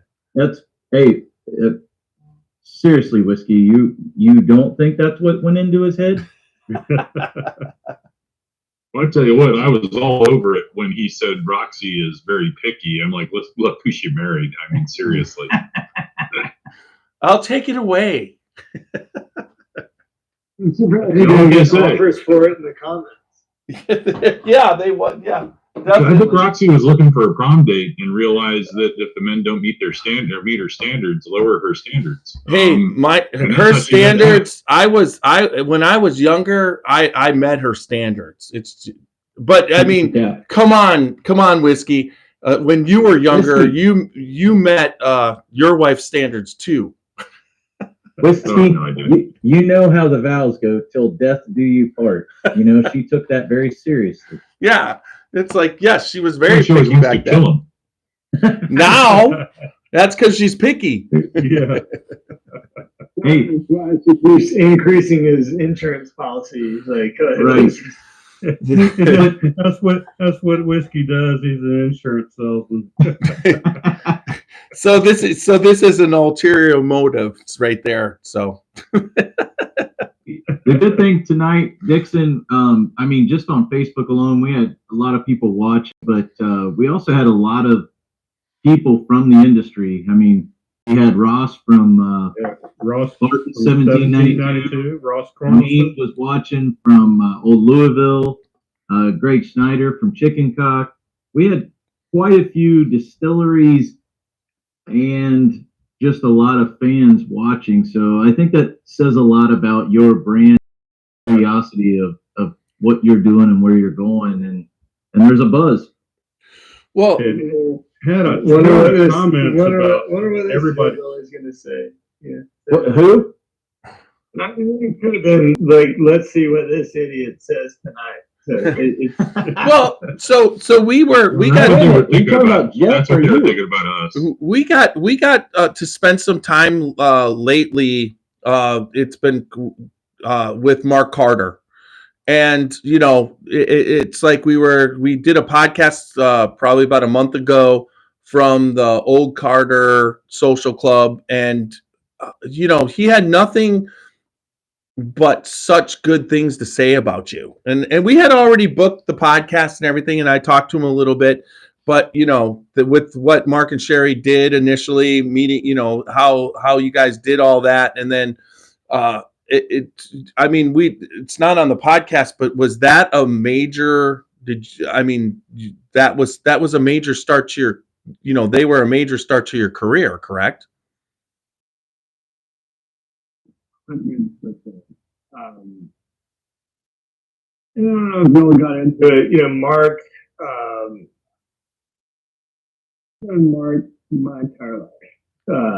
You know, Mark was in the innkeeping business, and in the 70s, Mark was in Eureka, California, and way up in Northern California, and my father worked together to create this kind of marketing agency for independent inns across the United States, and they were fast friends. And Mark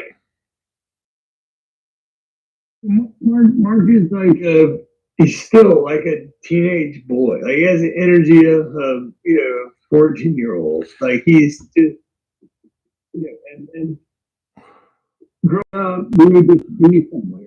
Like randomly, we would be somewhere, and next thing you know, like Mark Carter's pulling up a chair at the table, and it's like, where the hell did you come from? Like, and I truly believe that, you know, in life, like there's people or opportunities or, you know, interactions that just change your life. And, you know, I'd known him my whole life, but we were at this innkeeping conference in Austin, Texas in like 2009 or 10, and bumped into Mark, and, you know, we drank everything tied down in Austin, Texas, and Mark is just, I don't know, but more positive about life and about opportunities and about, whatever. And it's infectious. It's absolutely infectious.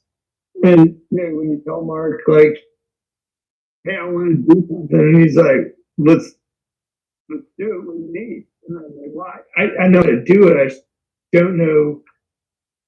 These are the two things I don't know how to get.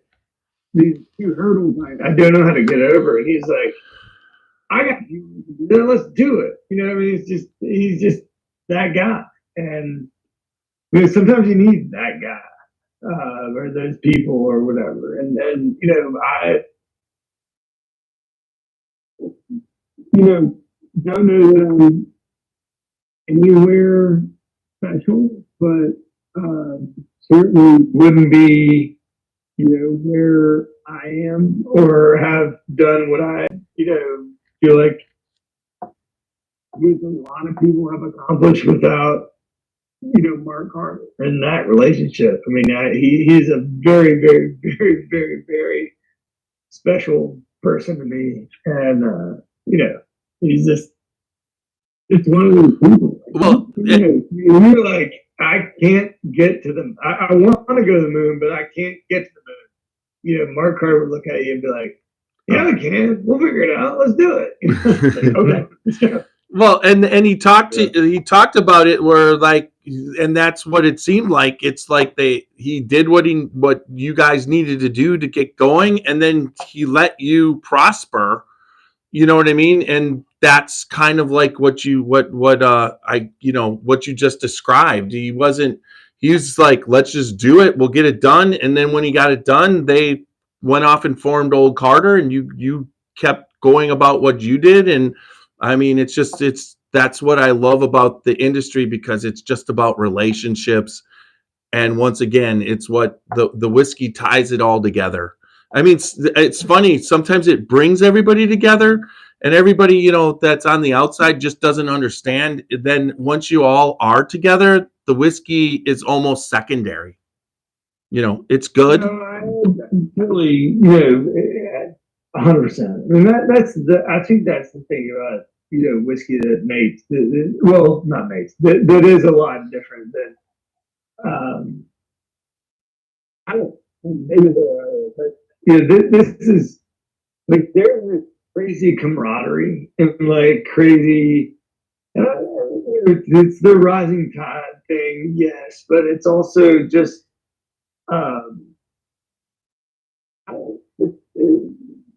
and then I'm not talking about just the people that make it. I'm talking about the people that enjoy it and appreciate it. And it's just like, for all, most of the time, the people that are buying the bottles, who really, they're not buying the bottles to flip or hoard or hold. The ulterior motive, which sounds negative, is actually to share and enjoy and to create. It's making memories. It's making. It's stories to tell around it. And the funny thing about Mark Carter. That would be me. Yeah, Mark Carter and I have Ollie. We have the same birthday.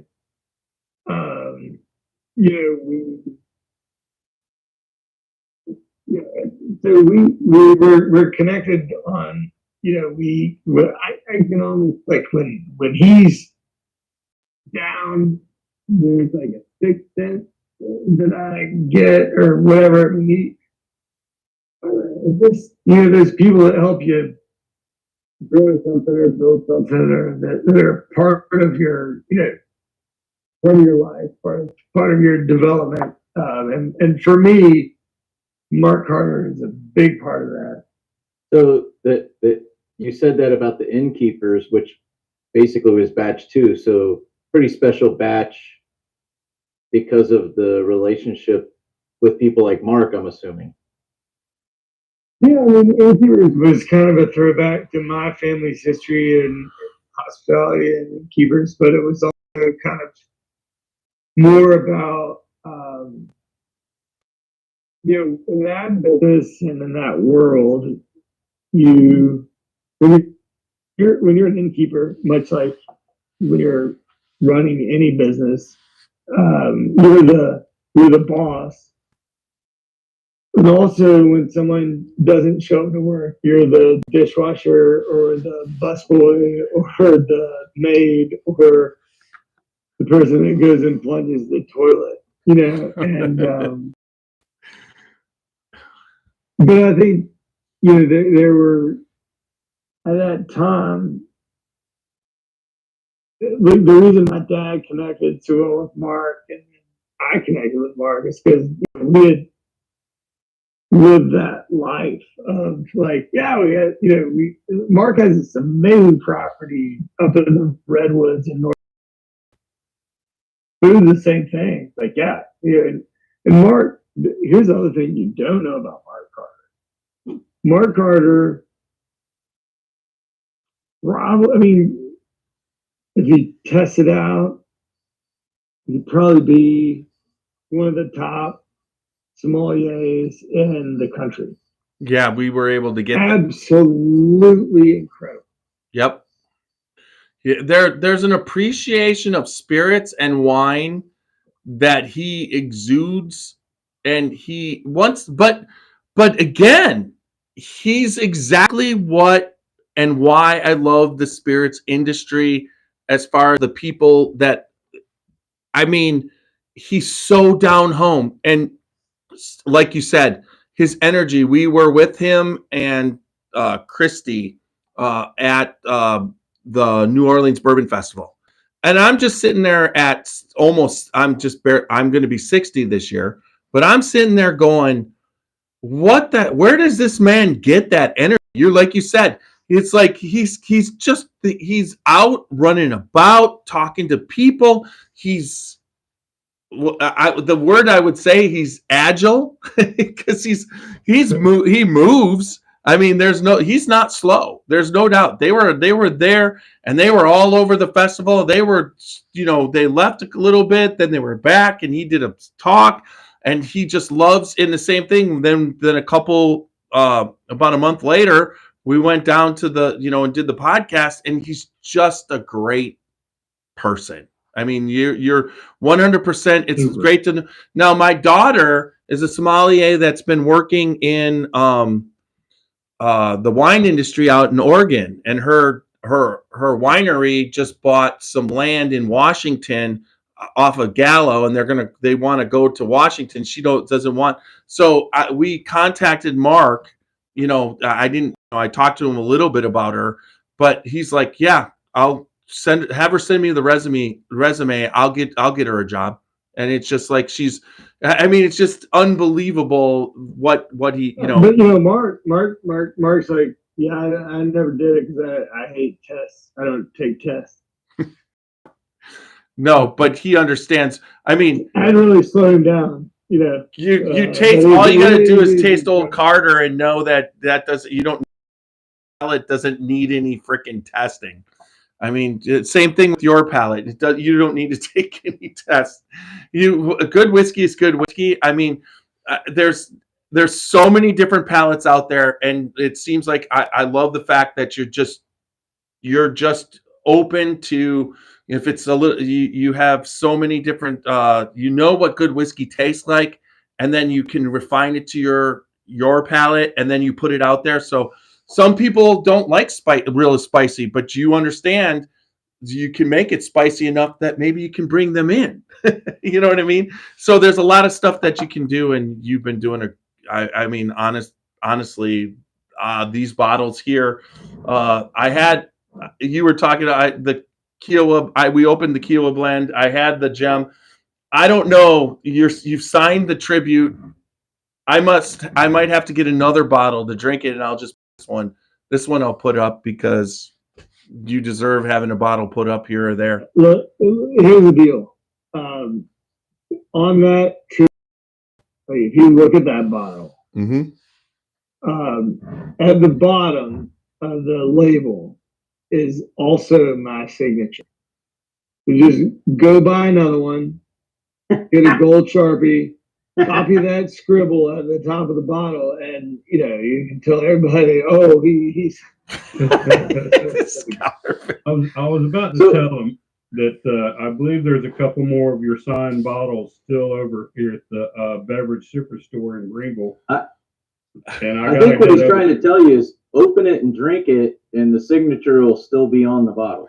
Yeah, there you go. Yeah, it is still on the bottle, but because that's what I just had a pour of is that tribute blend. Yep, and that's what I'm drinking. It is delicious.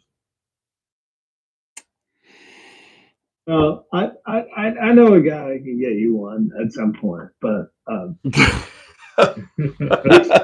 So Nash and I were talking kind of sidebar, and it's like the one thing that I can say is that the three that we're drinking here tonight, all very, very different, but all very pleasing in different ways. I mean, the fruit flavors that come from that Kiowa to the honey and whatnot, and then you go to this gem and it's the dark fruit and the chocolate, and the dark fruit punches me in the face again. Oh yeah, and they're just so different. Good.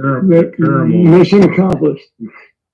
Except if you weren't going for dark fruit, then either my palate's busted or the mark. No, you hit it. You hit it. All right, I opened it. Here we go. Oh, wow. I mean, when the guy who makes it tells you better open it, you got to open it, right? And that's kind of the purpose of having bourbon, isn't it? Well, when you have 800 bottles, some you don't have to open.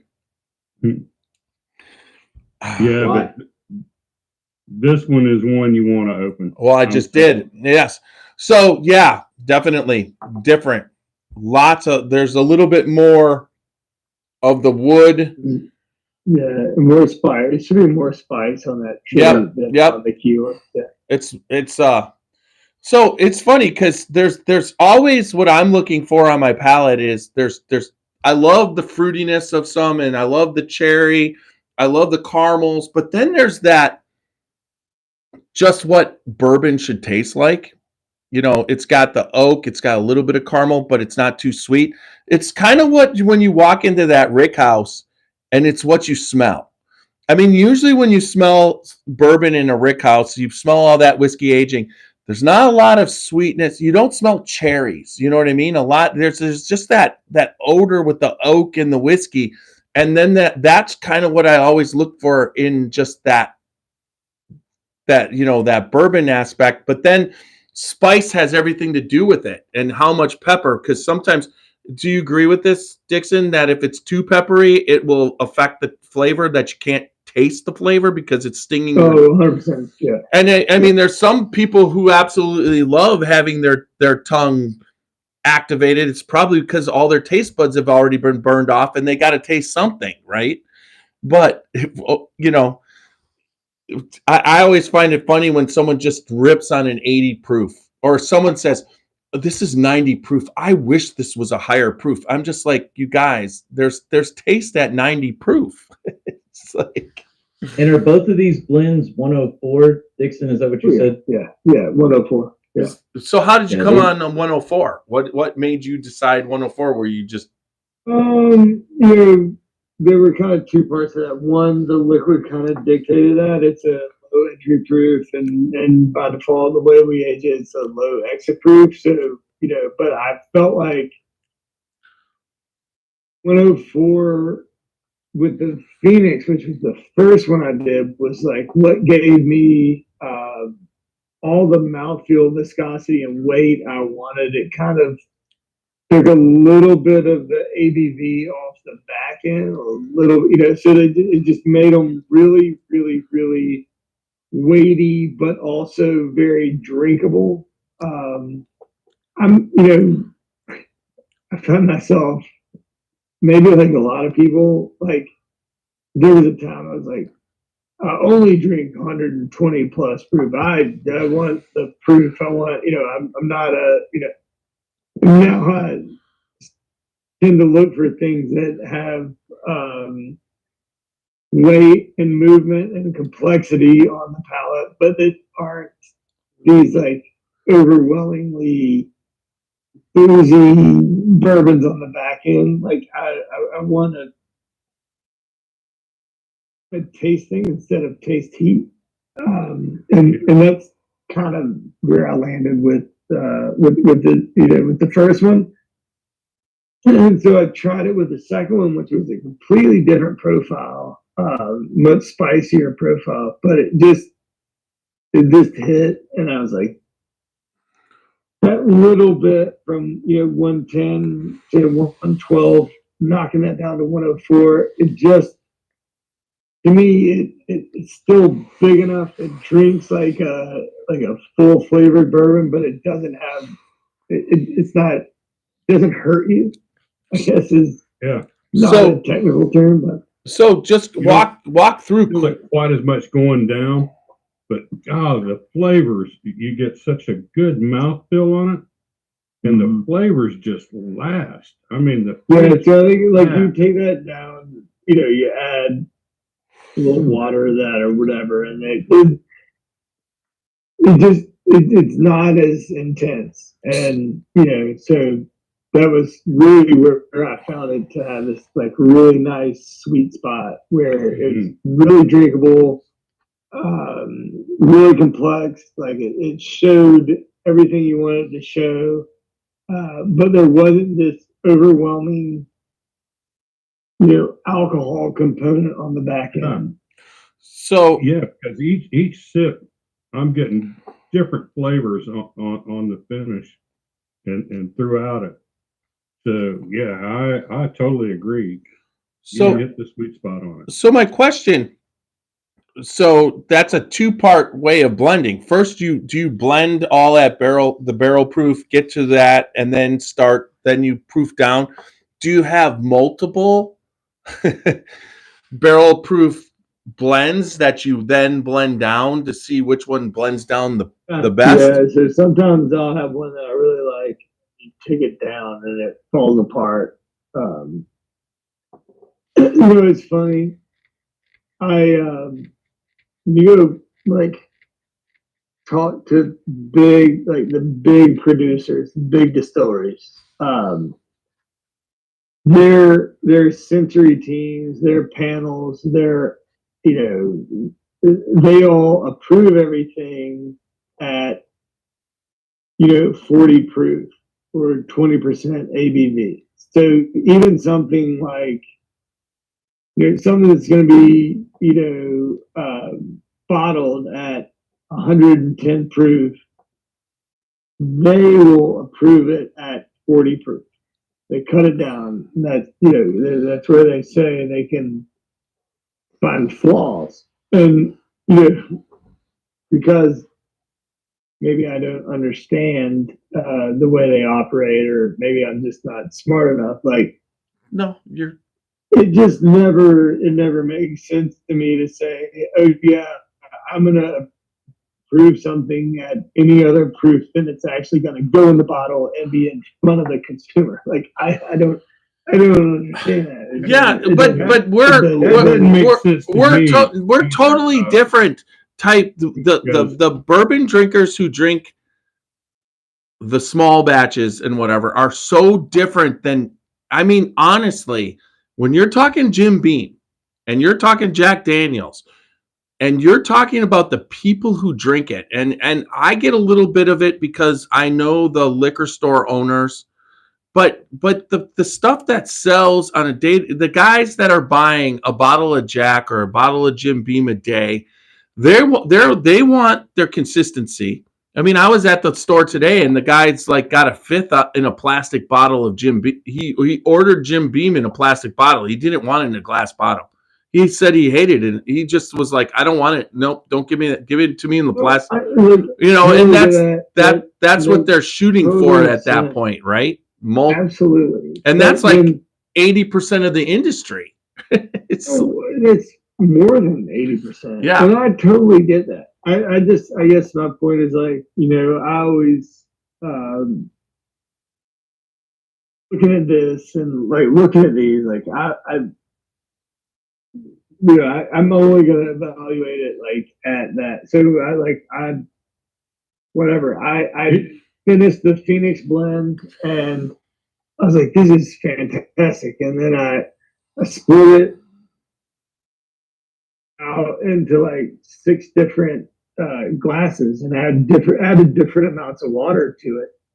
And the one I settled on, I was like, oh, this is it. This is the jam right here. And it ended up being at 104. And I did that like 4 times and I kept coming back to it at 104. I was like, it's taken just enough off the back end so that the front end, really is amplified and whatever. So do you have a commitment to 104 for every batch, or would you change it if you could? No, it's just what it's coming up. But yeah, they're just. But if you taste it at 105 and it's like, oh my God, that's holding together, you would put it out at 105? Probably, yeah. Yeah. And I'd probably catch some hell for it, but yeah. Catch hell. I mean, good bourbon is good. We know Greg Schneider, and he's been in the industry for a long time, and he's doing chicken cock whiskey. But he talks about it. He goes, as you're proofing down, you'll go and you'll sometimes you go past it, but you always know it. It's like just like that's right. That's where it's. And he goes, and it's funny because when you really do it for so long and you've done it. It actually at 104 tastes better. There's flavors that you're tasting than it was at 110 when you first started tasting. I mean, there is he believes there's always a specific proof, and it's not barrel proof always to get that whiskey to taste the best. Yeah, it's the right container presence, absolutely. Yeah. So all right. Yeah. So all right. Well, I'm getting the stink off from. Yeah, I get it. Thank you. Thank you so much, and tell her that we appreciate your time. So, it was awesome. Thank you all for having me. Hey, thank you. All right, thank you for all your time. We'll catch up. We'll all catch up soon. Have a good person. Look forward to connecting soon. All right. So Absolutely. Yeah, thank you, Dixon. Just sign off, and we're gonna talk a little bit more. Y'all keep rolling. Thanks. All right. Thank you, man. All right. Appreciate you, bro. Good night. Right. Now, hey, whiskey, it's your time now. It's your cue.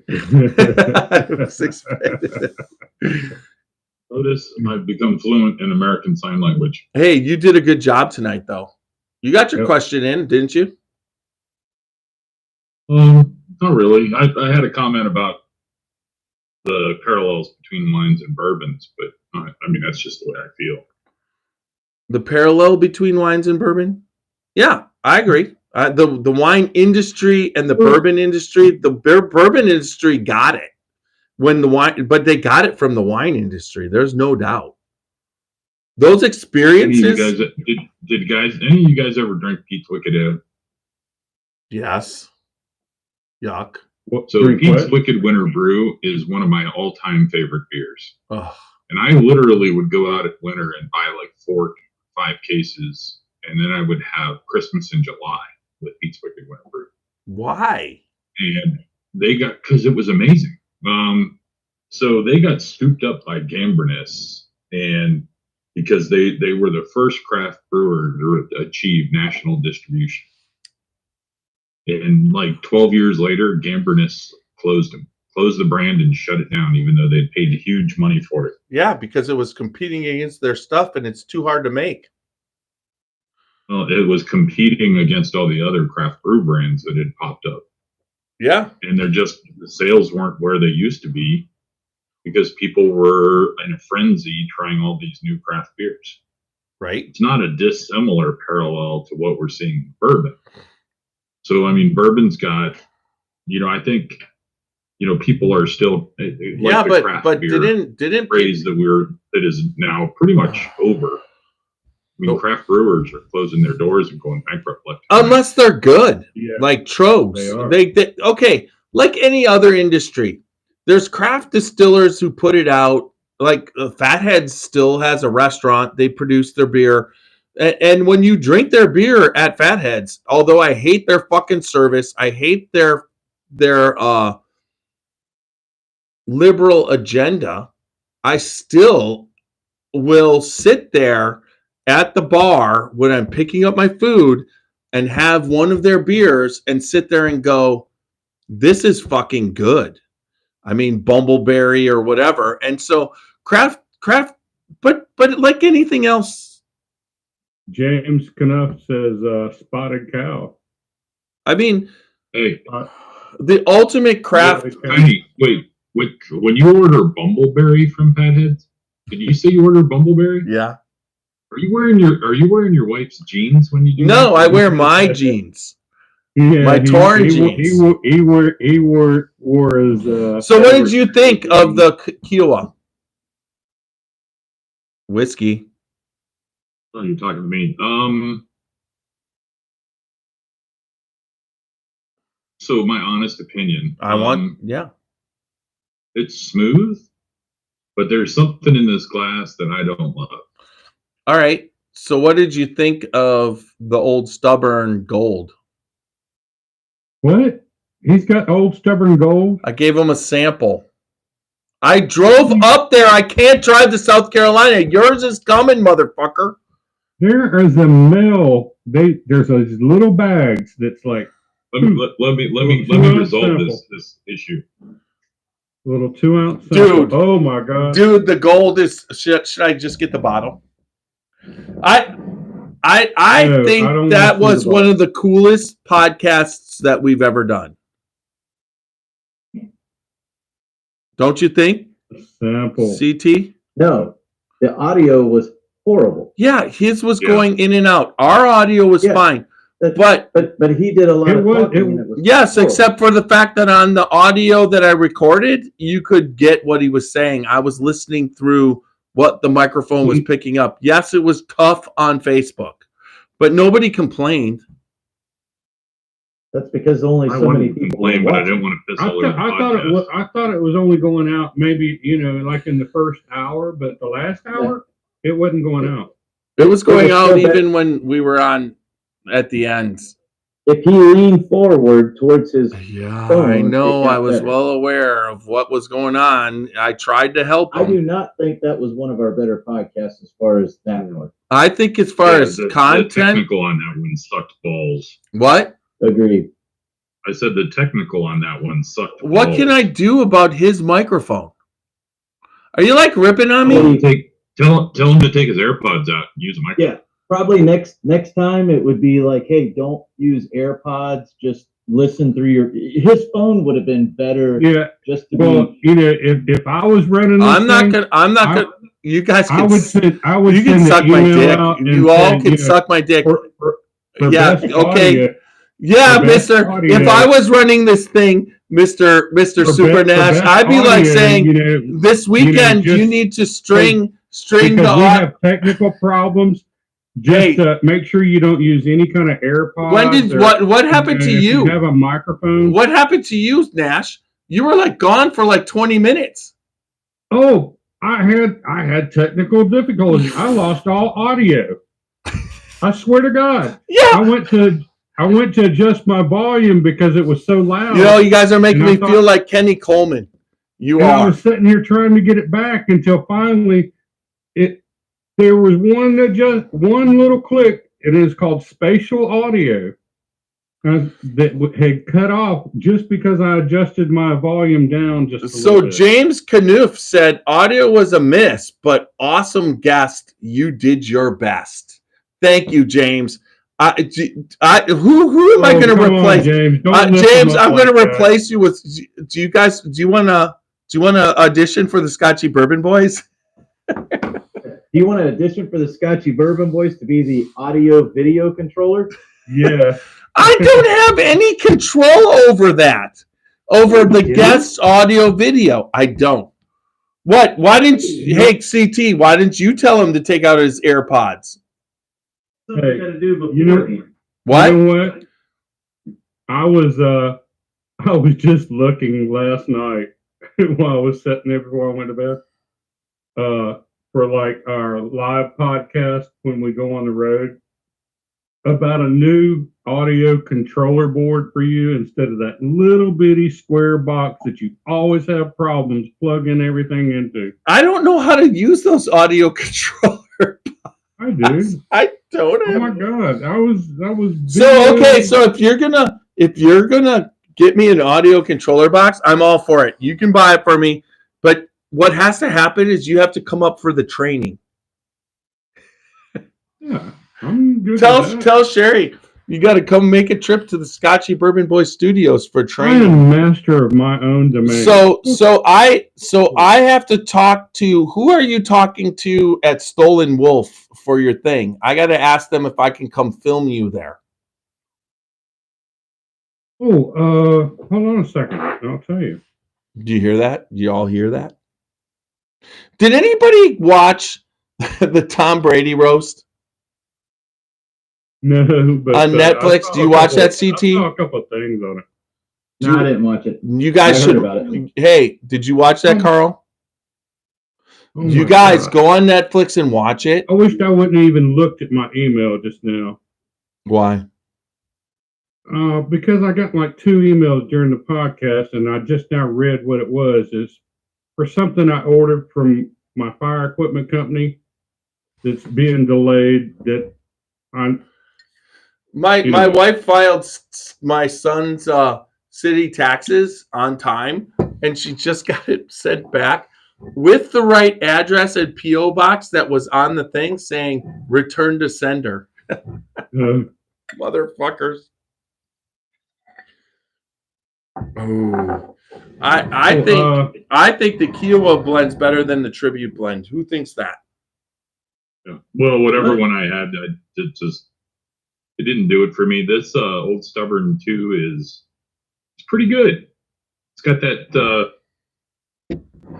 Hey, same Jeff. finish that the original Old Stubborn did. Jeff, I'm going to send you. I'm going to text you his email. What did you He say? is the it's Johnny F. Carowin. And what is he? He is he's over the historic trades workshop that we're doing. Okay, He's I'll over. ask him if I can come, because what's the weekend? The 17th through the 19th. That's Friday, Saturday, and Sunday. Of May? Yeah, it's next weekend. Because Not Can this we bring- weekend. Not this weekend. you want to but go next with me? You want to go with me, CT? 18th and I 19th? bring 2 cups and 2 Dixie cups and a string. week. Hell yeah. Bishop's going to be there. Amanda Bryant's going to. Hey, have Alan you met Bishop- Amanda Alan Bryant? Bishop's going to be there. Amanda Where's it at? Bryant. Joe Stolen Jackson, Wolf in Pennsylvania. Lilith's Latitz. Latitz? Lititz. He said Latitz. Not what you said. Pepe Latitz is going to be. It's The Lititz. tits now for 500, Trebek. Lititz, Pennsylvania. Okay, and then, yeah, What your mama said. look that up. CT, we should go there and film him doing his thing. They're going to teach him how to distill. Plus JJ Jackson, who's out of Canton, and also Yeah. we did Weekend? what? Not this weekend, but next Next weekend. weekend. The 17th through the 19th. We'll go on Saturday and record him. They're gonna be doing a mash in with a Bishop and everything. Yeah, and the whole weekend. And then They're and then teaching. at This night- was a call for retarded Oh my veterans. Look, In the military. on Friday nights and Saturday nights, they're doing tastings, Are all we kind of still on different Facebook? tastings. We still are on Facebook. I watched the Tom Brady roast, and you could say the word retarded now again, 100%. I mean, what they were saying about Aaron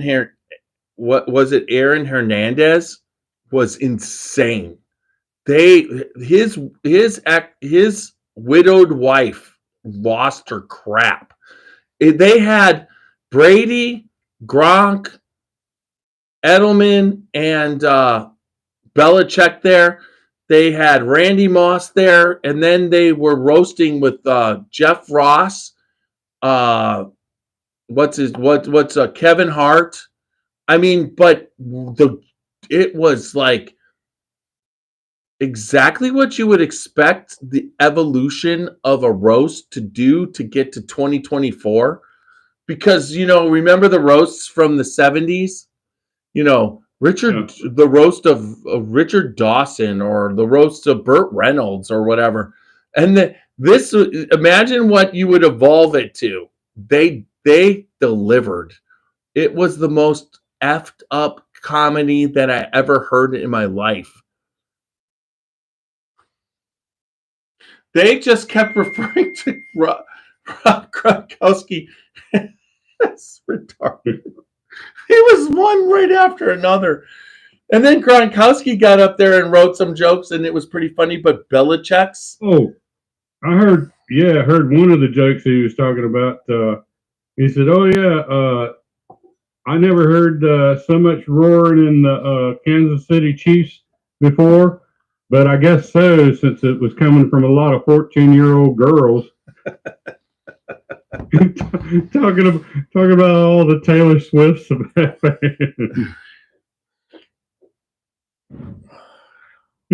There we go.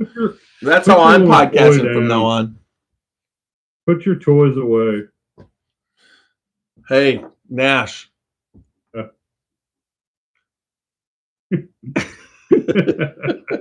You're sick. I sure am. We're still live, Facebook and YouTube. Yeah, I'm leaving. Okay, wait. Yeah. So James just said, I appreciate you guys having fun and getting great guests. I'm off to bed in Orlando, Florida. Thanks so much. Shout out to 5 Star Liquor in Longwood, Florida. They have a great store and support our great club, OWS. James is like, go Godzilla. All right, let's shut her down from Facebook. We'll do that right now. Okay. I used to know how to do this. Wait, that's backwards. Facebook host. Wait a minute. Listen to this. Have y'all seen what the Blood Oath Pack 10 is going to be?